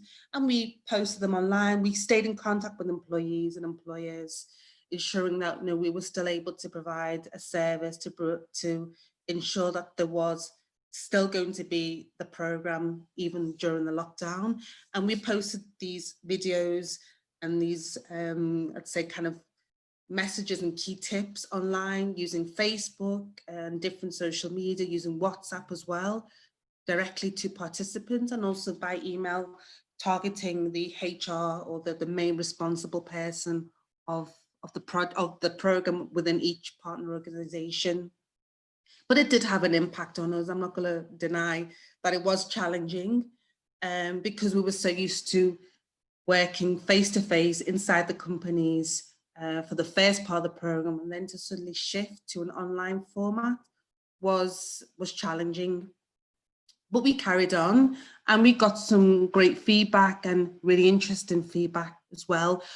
In terms of challenges, however, I'd like to highlight that we realized that there was some issues around motivation and engagement among employees, but that also depended on kind of the needs and priorities of them during the pandemic. For example, a lot of employees had childcare commitments or other commitments that meant that they couldn't follow weekly online exercises. We tend to post the exercise on a weekly basis. Also, the fact that we started the program initially face-to-face, maintaining the same level of interaction was a challenge because we didn't have that direct contact with employees. And obviously with the social distancing and the lockdown, it was a big challenge for us. We also experienced some dropout because some employees were no longer working. They were either made redundant or they were put on leave because their jobs were no longer active within the lockdown period. So that also caused some challenges as well. And I think we're all aware of now, a lot of things have now been repackaged to be online activities or online training, online events. So it was also quite of a challenge to ensure that our program still remained a priority for many. A lot of employees were overloaded because they had other commitments that they had to do online, as well as trying to kind of repackage or remodel their lifestyle in an online format. So work commitments for many increased also. So it meant that we had to take this on board. But I'd like to say that it meant that we were able to, first of all actually pilot something that was quite different. Like I said, the project was written to do face-to-face activities within organizations, directly with companies.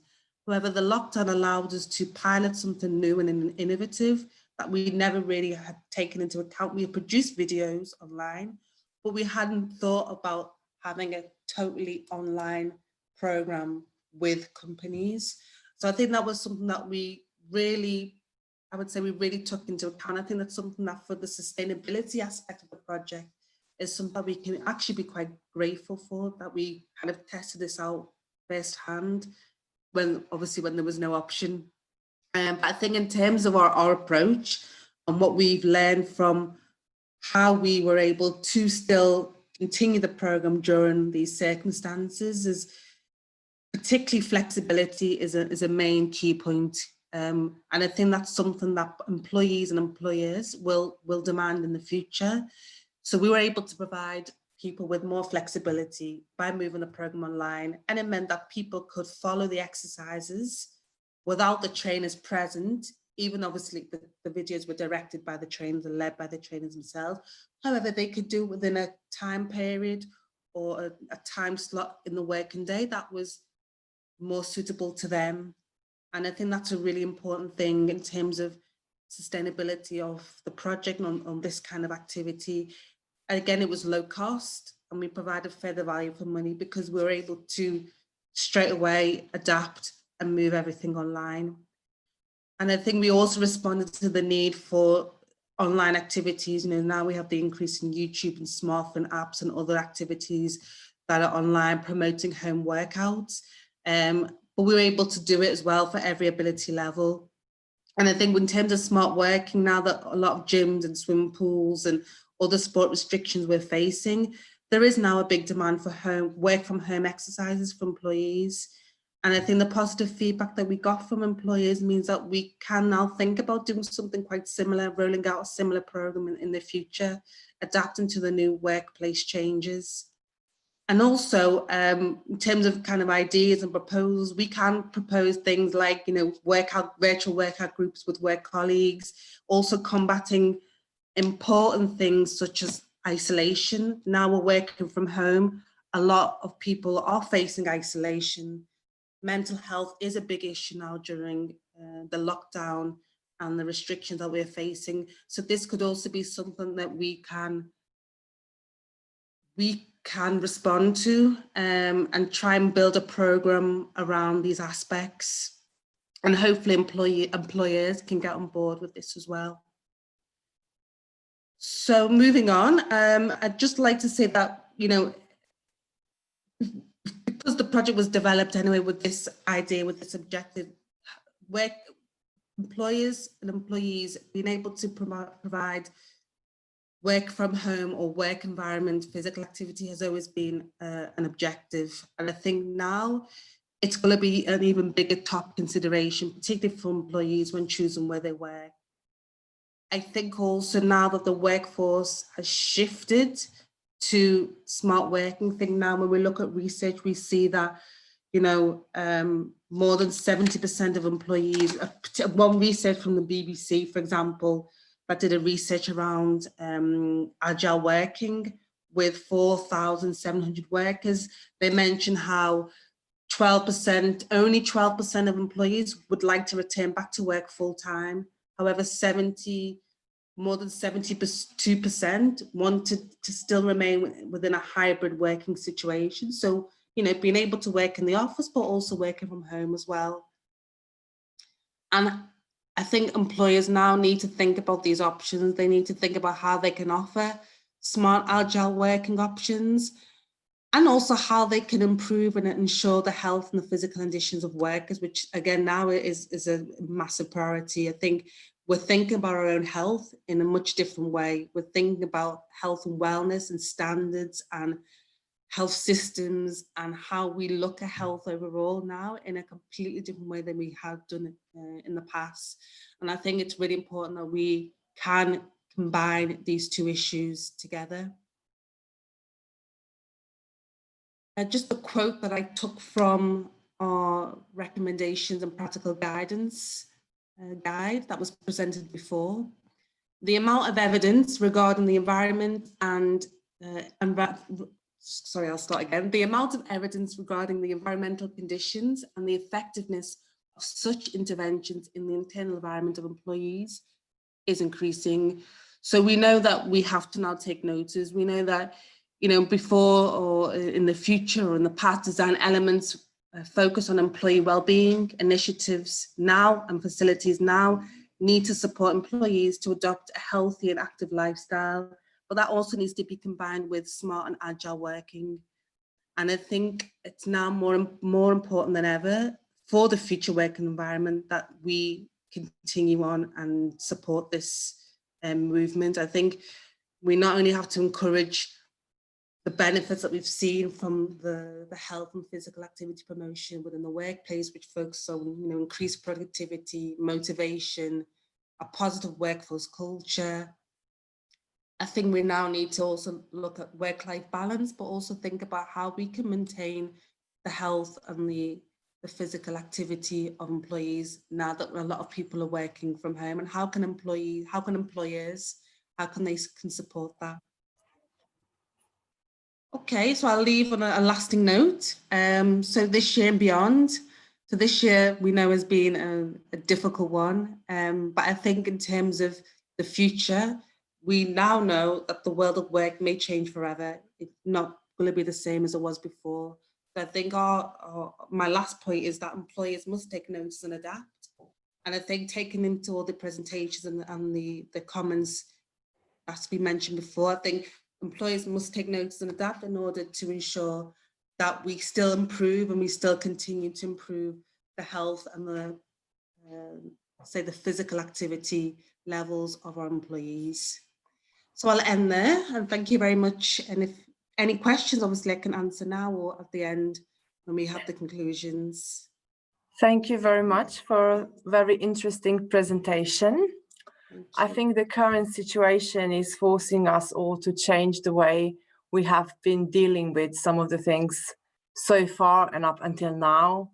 And I really like the idea that you have asked the questions, all those very important questions, such as how do we respond? Because this is a very interesting question, especially in this current situation. And it is very important to know, how do we respond to all those online health promotions that we are facing? And what can we do in the future to respond better? Could you please tell us a little bit more about this? What your view is on how can we in the future try to change this?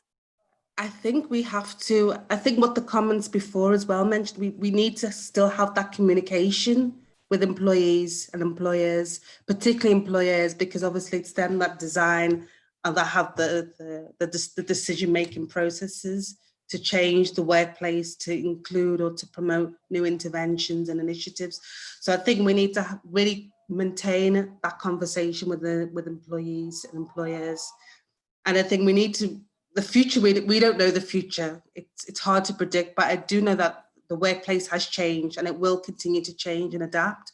So we need to be innovative. We need to kind of be on that movement to ensure that when we do promote this project in the future, when we promote our resources, and when we perhaps are able to develop a new project, that we respond to those challenges, and then we can make those, let's say, we can support those employers to adapt to the future as well. So it's not going to be easy. And I think also it's about changing the mindset of people as well. But I think what I mentioned before is the fact that we had the opportunity to adapt within the program itself. I think that's really given us an impetus to improve and to promote change and just say, look, you know, we can do it this way. You know, it's not, of course, there's challenges, but there's challenges with everything. But I think in order to be able to respond to the future challenges that this pandemic has brought and what we're still continuing to face, I think we can work much closer with employers to achieve those goals. I completely agree with you. Thank you very much for a very nice presentation and your answers. And now we are moving on to the next lecture. I would like to invite Jeremy Yeland to come and share some interesting topic with us. Jeremy Yeland is a program manager at Europa Sport Academy, and he will be talking to us today about work-based physical activity implementation processes and outcome review. So Jeremy, if you're with us, I would like to ask you to share your slides. And okay, perfect, Jeremy. Perfect. So first of all, good morning or good afternoon, wherever you are based in the world. This is my presentation on, let me just do this.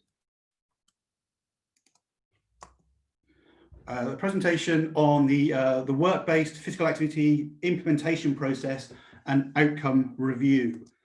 Firstly, for those who don't know us, Europa Sport Academy is a specialist related organisation based in the UK, focusing on sport projects around the dual career of young athletes. And also we have a strong history of working with businesses and communities to improve social inclusion, healthier lifestyle through the promotion of sport. Our role in the Active Business Project, we were in charge of working out an implementation process or a methodology on how to deploy the Active Businesses Programme within workplaces, and coming up with a methodology to actually record and evaluate that process so we can have some data from the start of the project to the end to see the benefits and the outcomes of the project. So first of all, I just want to explain the methodology behind the project. And we decided as a consortium that all partners should follow a similar sort of role to make sure we get the same outcomes from the project. So the process started off with all partners researched and identified possible companies to work with. We then looked to approach the most prominent people within the company who would be receptive to the programme. In some cases, it was HR managers, some cases it was directors of the company, and some cases it was line managers. It was different per company and per country. From there, letters and emails were sent to the contact and follow-up calls were made. After that, meetings with the employers took place to present the programme and engage with the companies. When a company agreed to take part in the programme, a draft contract was drawn up to make sure there was the same commitment from both parties on board.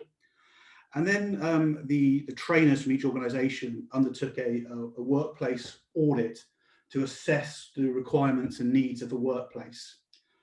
A physical activity plan was then devised by each partner and presented to the employer to show the types of exercises that were take part, the type of resources needed, and the actual commitment needed from the employer. Employees were then informed of the program to let them aware of it, and then ultimately they were recruited to the program, signing a health commitment certificate to say they were physically fit enough to take part and there was no underlying health issues.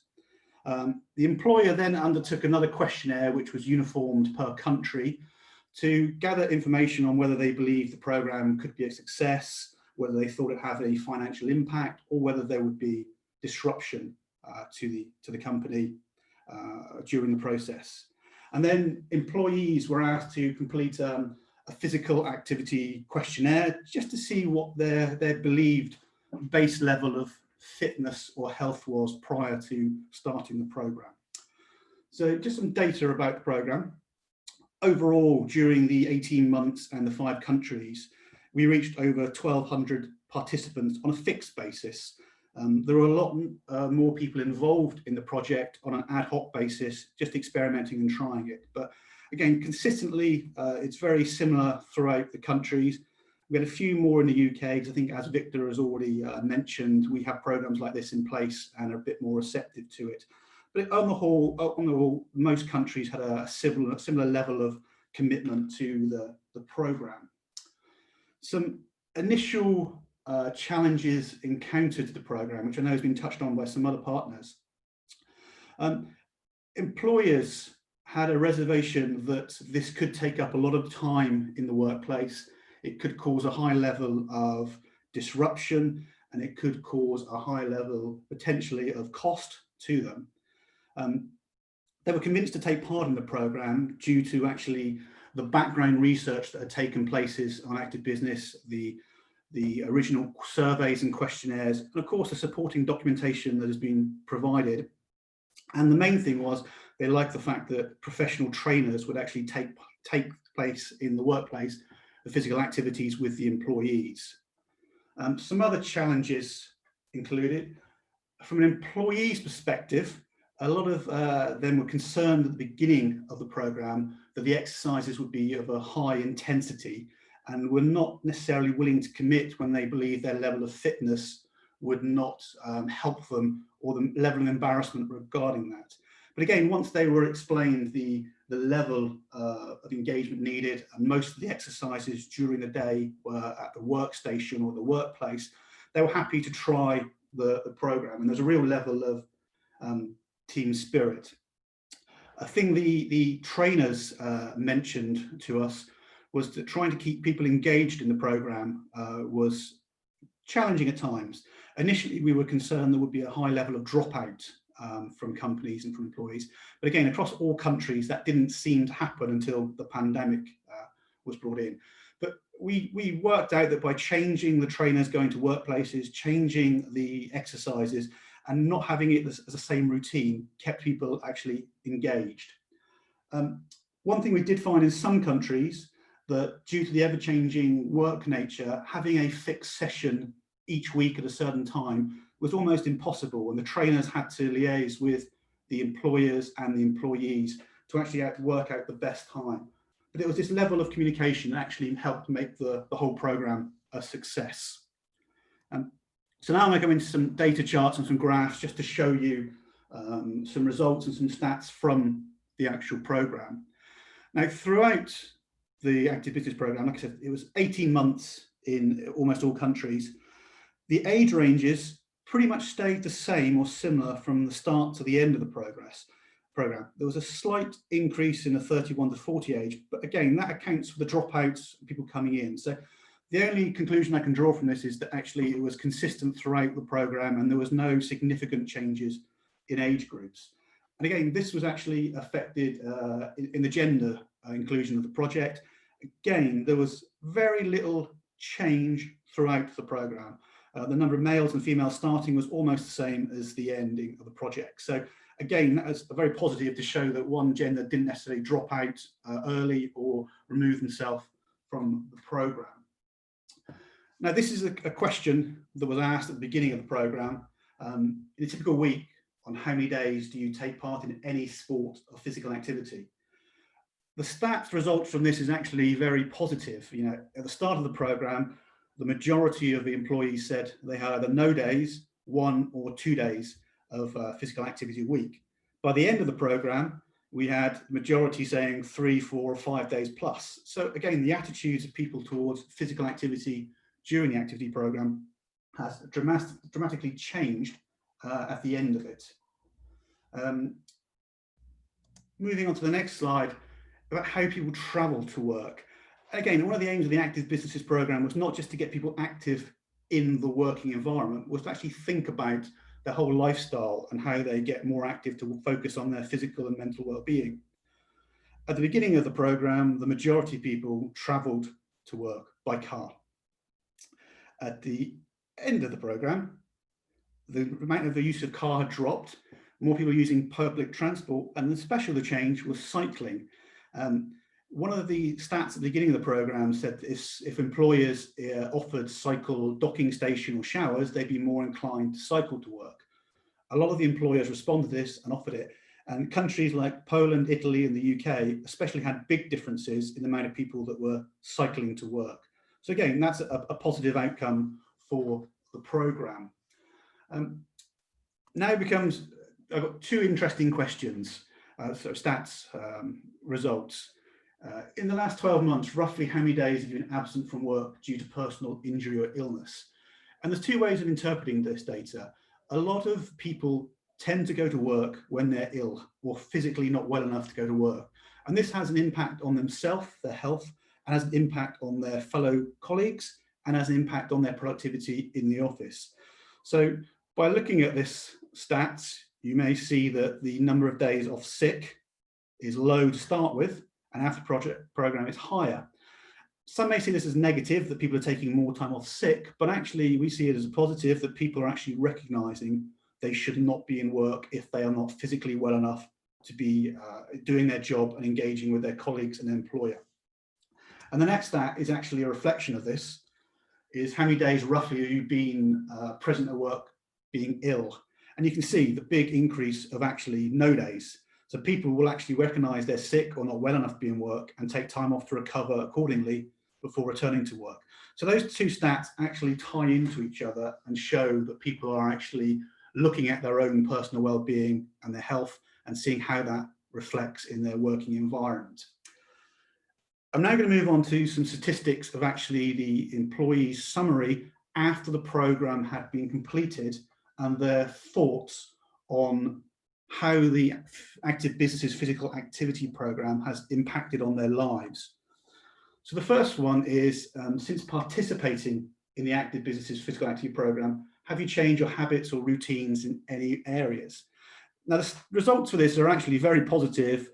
I would say surprising, but again, after 18 months, we were very pleased to see how the employees have seen the benefits of the program. For example, over 50% say their physical activity at home has increased. Again, 50% physical activity work has increased.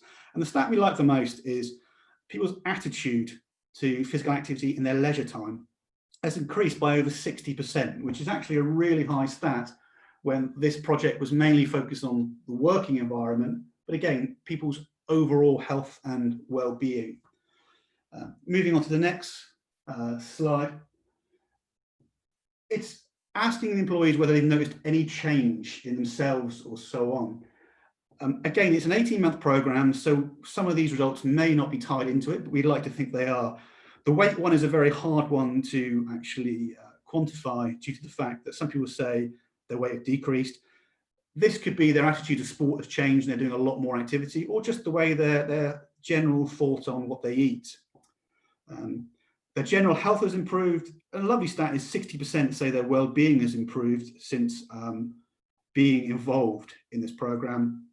And again, over 70% say their general activity fit to physical fitness as a whole has improved since taking place in the program.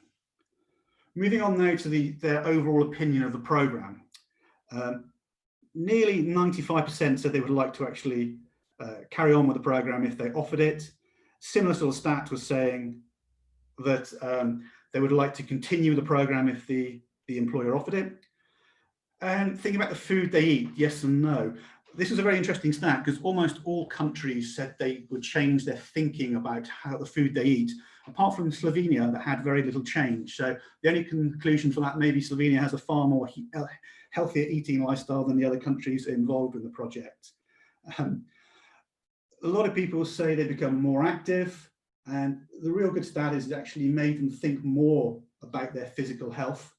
And again, a good number of respondents said the whole overall program was really beneficial to them.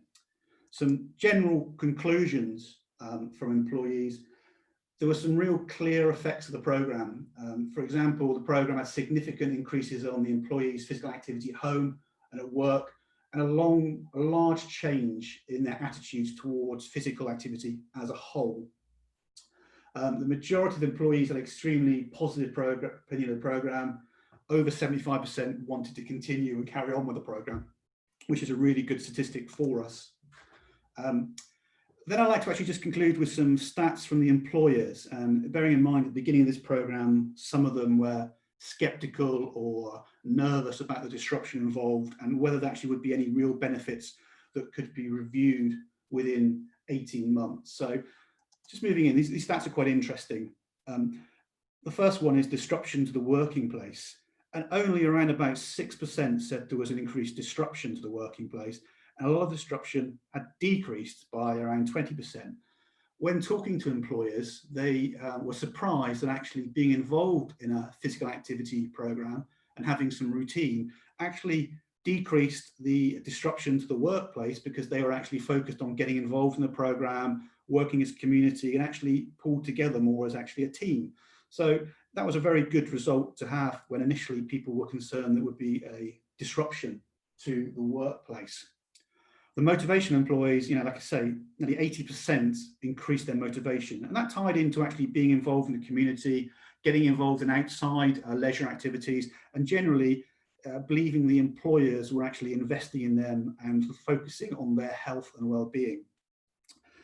Now, the financial cost has only just over 10% had increased, and that's because some of the employers actually participated in a higher level and bought some equipment, installed shower equipment, cycle equipment, but again, they believe that as an investment to their company and to their employees, so it is a benefit. And finally, the productivity, again, over 80% said the productivity improved because the motivation of the employees had increased. Moving on to actually one of the main aims of the project was to see whether improved health, well-being, activity would decrease the level of absenteeism in the workplace. And all partners were under no illusion at the beginning of this project. 18 months is a very short time to actually see the long-term health benefits to the workplace. We think this program would have to continue for at least 3 years to get some real solid data. But interestingly enough, nearly 20% said yes, they'd seen a change.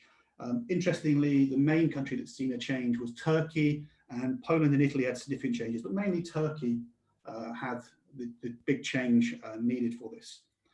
Then moving on to the question of would you continue the physical activity program?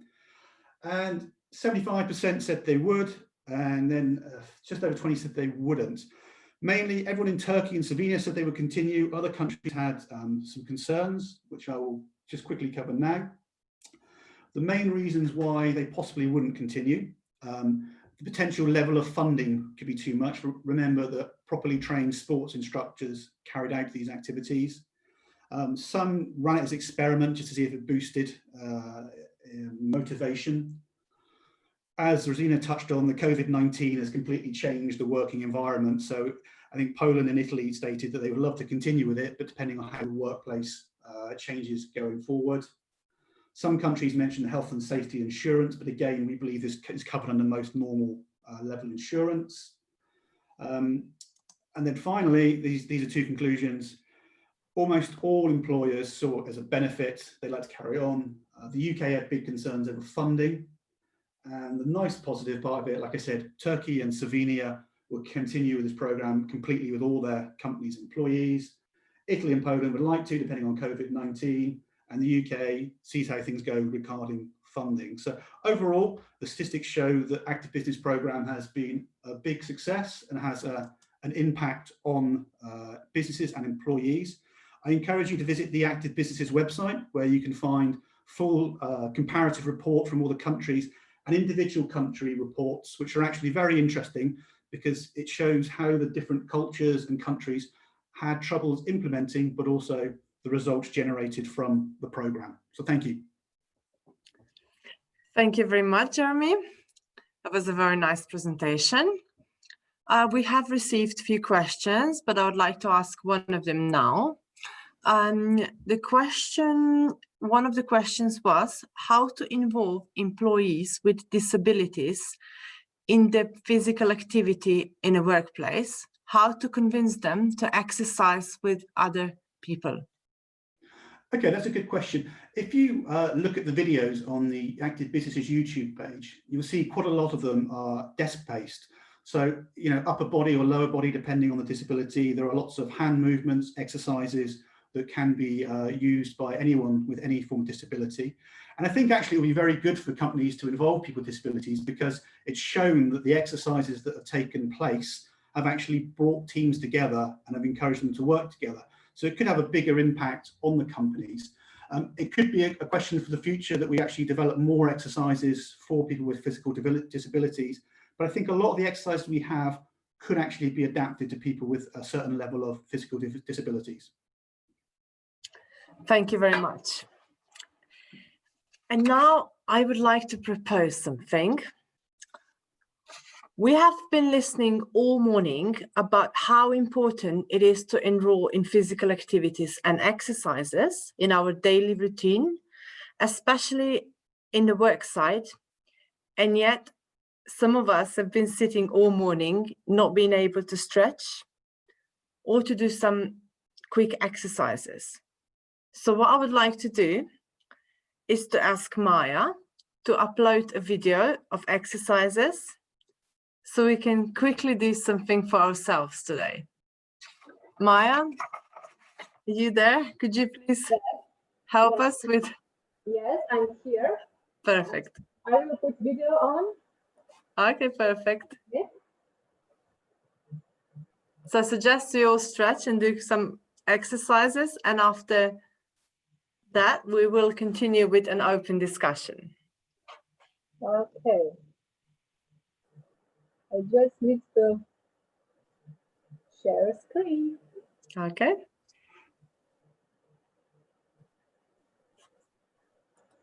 Okay, this will take some time. Can you see this? Yes, we can. Okay. Perfect. Enjoy, everyone.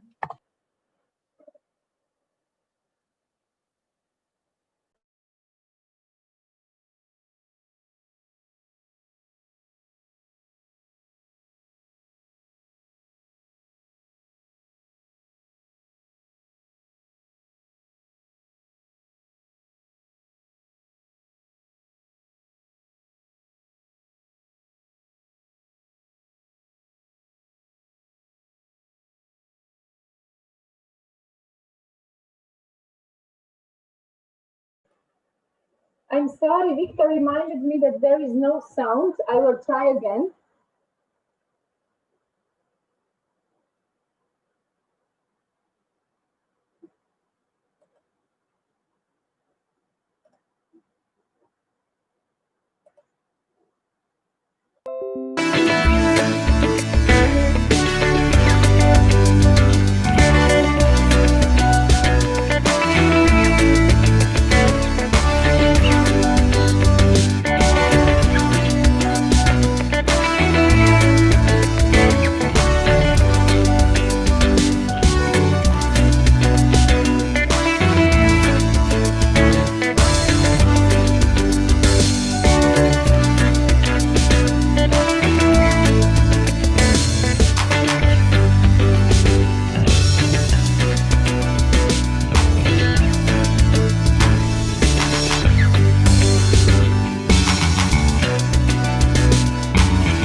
Thank you very much, Maya, for the help, and I hope you all enjoyed it.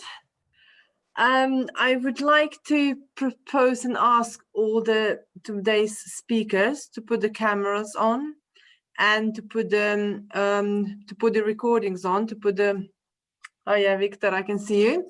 So you can all join us for the open discussion. Okay. Can you please put the microphones on as well? Okay, perfect.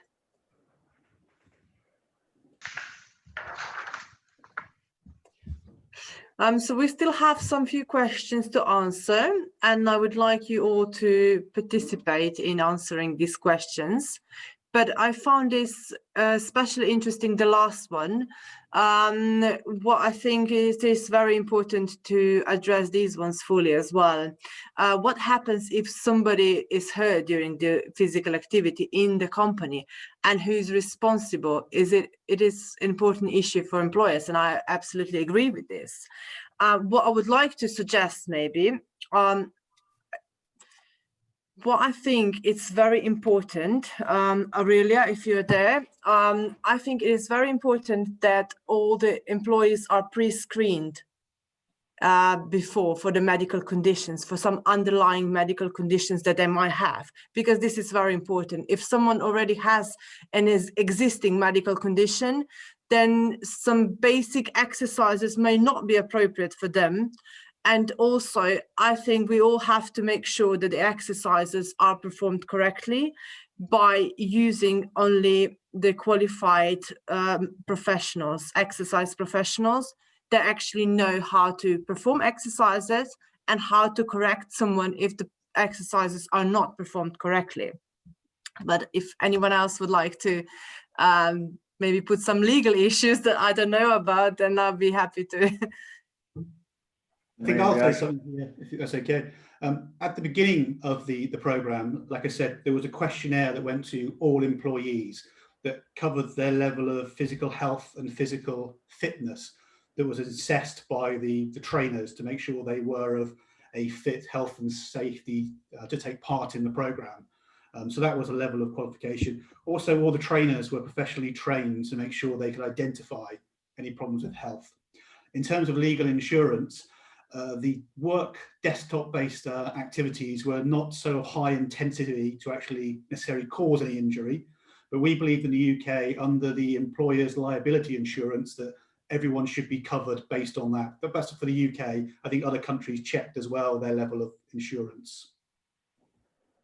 In Poland, there is no problem real with such situation, because every employee must have medical examination every 1 or 2 years, and after every longer illness, he or she must get also medical examination with the slip where it is written what's going on, and if she or he can do something and work normally. And another issue, I think, is connected with the fact that almost every company must have an insurance. And that's also connected with safety of employers, sorry. And another topic is the exercises are safe. They were chosen according to some advices and possibilities and available equipment.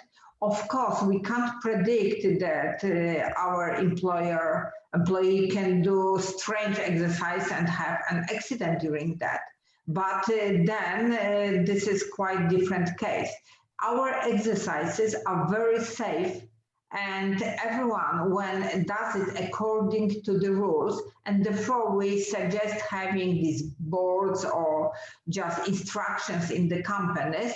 So when every employee follows the instruction, nothing should happen. In case anything can happen, we have this insurance here in companies. Okay, Yeah, thank you. I may add, it is important to stress out that we also, when we started the program in the businesses, like Jeremy said, we first tested the physical fitness of employees, but also we formed a group inside the company that was in charge of implementing the program. And part of this group was also occupational medicine. So in Slovenia, and I think every country else, we asked the occupational medicine if there is any employee that that has any health issue to prevent him to do the exercises. Though, as Margojata said, the exercises were very safely and very, let's say, basic ones, not demanding any physical strength or something else. So the basic exercises everyone can do, even if they have some medical issue. But as I said, medical occupation was also a part of the team inside the company. Thank you everyone for your answers. Aurelia, I hope this answered your question. We have another question here from Tina. She's asking what were the main concerns that companies had before agreeing to try implementing exercises, and how you convinced them to try it anyway and motivate them to do so. You would like to answer? Okay, They were afraid of costs. Simply just economic issues. So they were afraid that it can cost them something more. They have arranged the room, but when we explained what is required, there was no such problem. Another thing and issue was that they were afraid that the staff can use the breaks for longer breaks and don't work for longer time. But during our exercises, it appeared that there is no such danger. When they have the break, 15 minutes break, they do it within this time and nothing can happen wrong to them. So when they saw that they are satisfied and happier even after such break, because they got more energy, better concentration, etc. So they were almost convinced that it is quite a good idea to implement such exercises in the workplace. Yeah, if I may. So flexibility is the main aspect that we use. To say for Slovenia, they were also very reluctant to break productive times just for having physical activity. But after all, we find the solution to do the exercises just before they are taking their meal. So the production was not interrupted so much. So they just gave us 5 minutes of their work time, and the workers gave 5 minutes of their meal time. So we did a compromise. But the main point of introducing the project into the businesses is to find solutions for each business. So we must be very flexible. We must see where, of course, management must be a part of the solutions and to tell what would suit them. And we had no, after we started to implement exercises, there was no problem. As you can see, and Jeremy also showed that there was no interruption of businesses. Managers would notice to be important. So we did adapt our project and our exercises to their needs, and that is essential, I think. I think just to add that from the UK, the employers were actually convinced to take part in the programme because of the actual extensive research that was taking place in the early part of the project, and it backed up what we were trying to achieve from the length of the project. And of course, the commitment of continuous evaluation and improvement actually enabled the employers to see at the end of it, they would actually get some real statistical results to see whether it would be a benefit to their company. And like Victor just said, it was tailored to individual companies, not just one generic program for every company. So they saw the benefits of it for them. Okay, that's very good. Thank you. Victor, I can see your question from before. How did differences between countries affect solutions taken? Would you want to ask something else, or would you want someone else to answer this question? And can you please put your microphone on? Yeah, I thought I put this question to Jeremy because he was trying to tell us how the project was going on in different countries. But as I said at the beginning, we choose the partners from different parts of Europe, just for the reason of their diversity. And as we saw through the project, we had very different problems. Let's say for Slovenia, we had a lot of problems involving companies. We had to do a lot of callings, and at the end we did face-to-face talks, and a lot of persuasion was needed. While in England there was not so much problems regarding that, so they had more companies as our other partners to involve. And the differences also in Italy, there were different problems. So each partner had different problems, and we tried to let's say learn from each other how to solve them. And we did it through the project. So we learned as we go, as we went on. So, but at the end, as you can see, and you were presented, we did even manage to cope with the pandemic situation, which was not planned at all. So we were able to adopt our program, and also companies were prepared to accept the changes, which is also important. So after getting into the company, it was very easy, in fact, to do the program. But getting into the company, at least for us, was quite a challenge. Thank you, Victor. Right, I would maybe like to ask you again, Victor, if you have any final words for today's conference as the project coordinator, and maybe to start with the conclusion about everything that we've heard today and everything that you did within the last few years. Yes, thank you.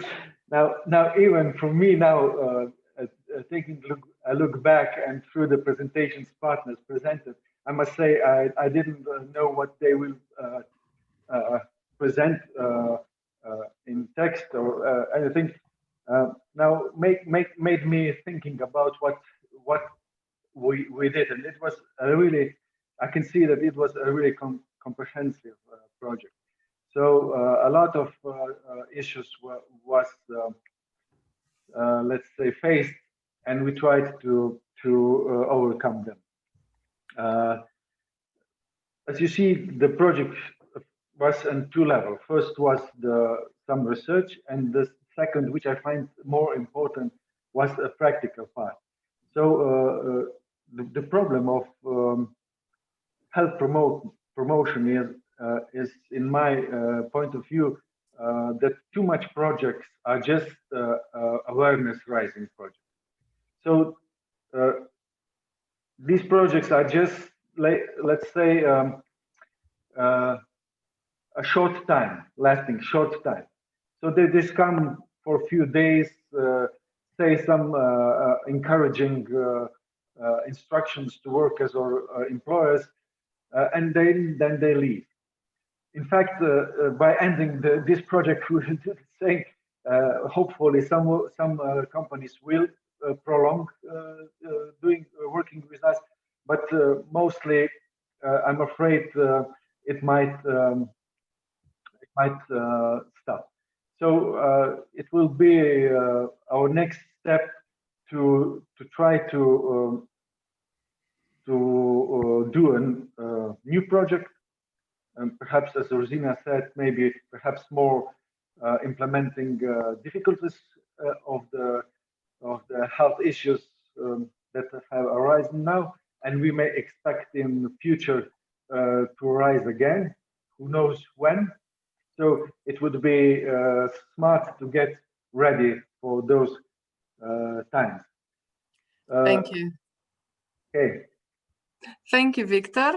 Thank you very much. Of course, I must thank again to all the lecturers. The lectures were very interesting also to me. I hope they were same interesting to all the listeners, and all the materials will be available on the web page that was introduced many times. And of course, I'm sure each of us is also available to any of you if you need any information on how we did it and how we can do it better. Of course, it goes vice versa. We will be very happy to hear your suggestions for us too. So cooperation is the key. Thank you very much, Victor. Thank you very much, all the other speakers. It was an amazing time we've had today. We've heard some very interesting information today, so hopefully the listeners enjoyed as much as I did as well. I would like to wish you all the pleasant day. Keep safe, keep active, and thank you again for everything. Thank you, and stay healthy. Thank you. Thank you. Bye. Bye. Bye.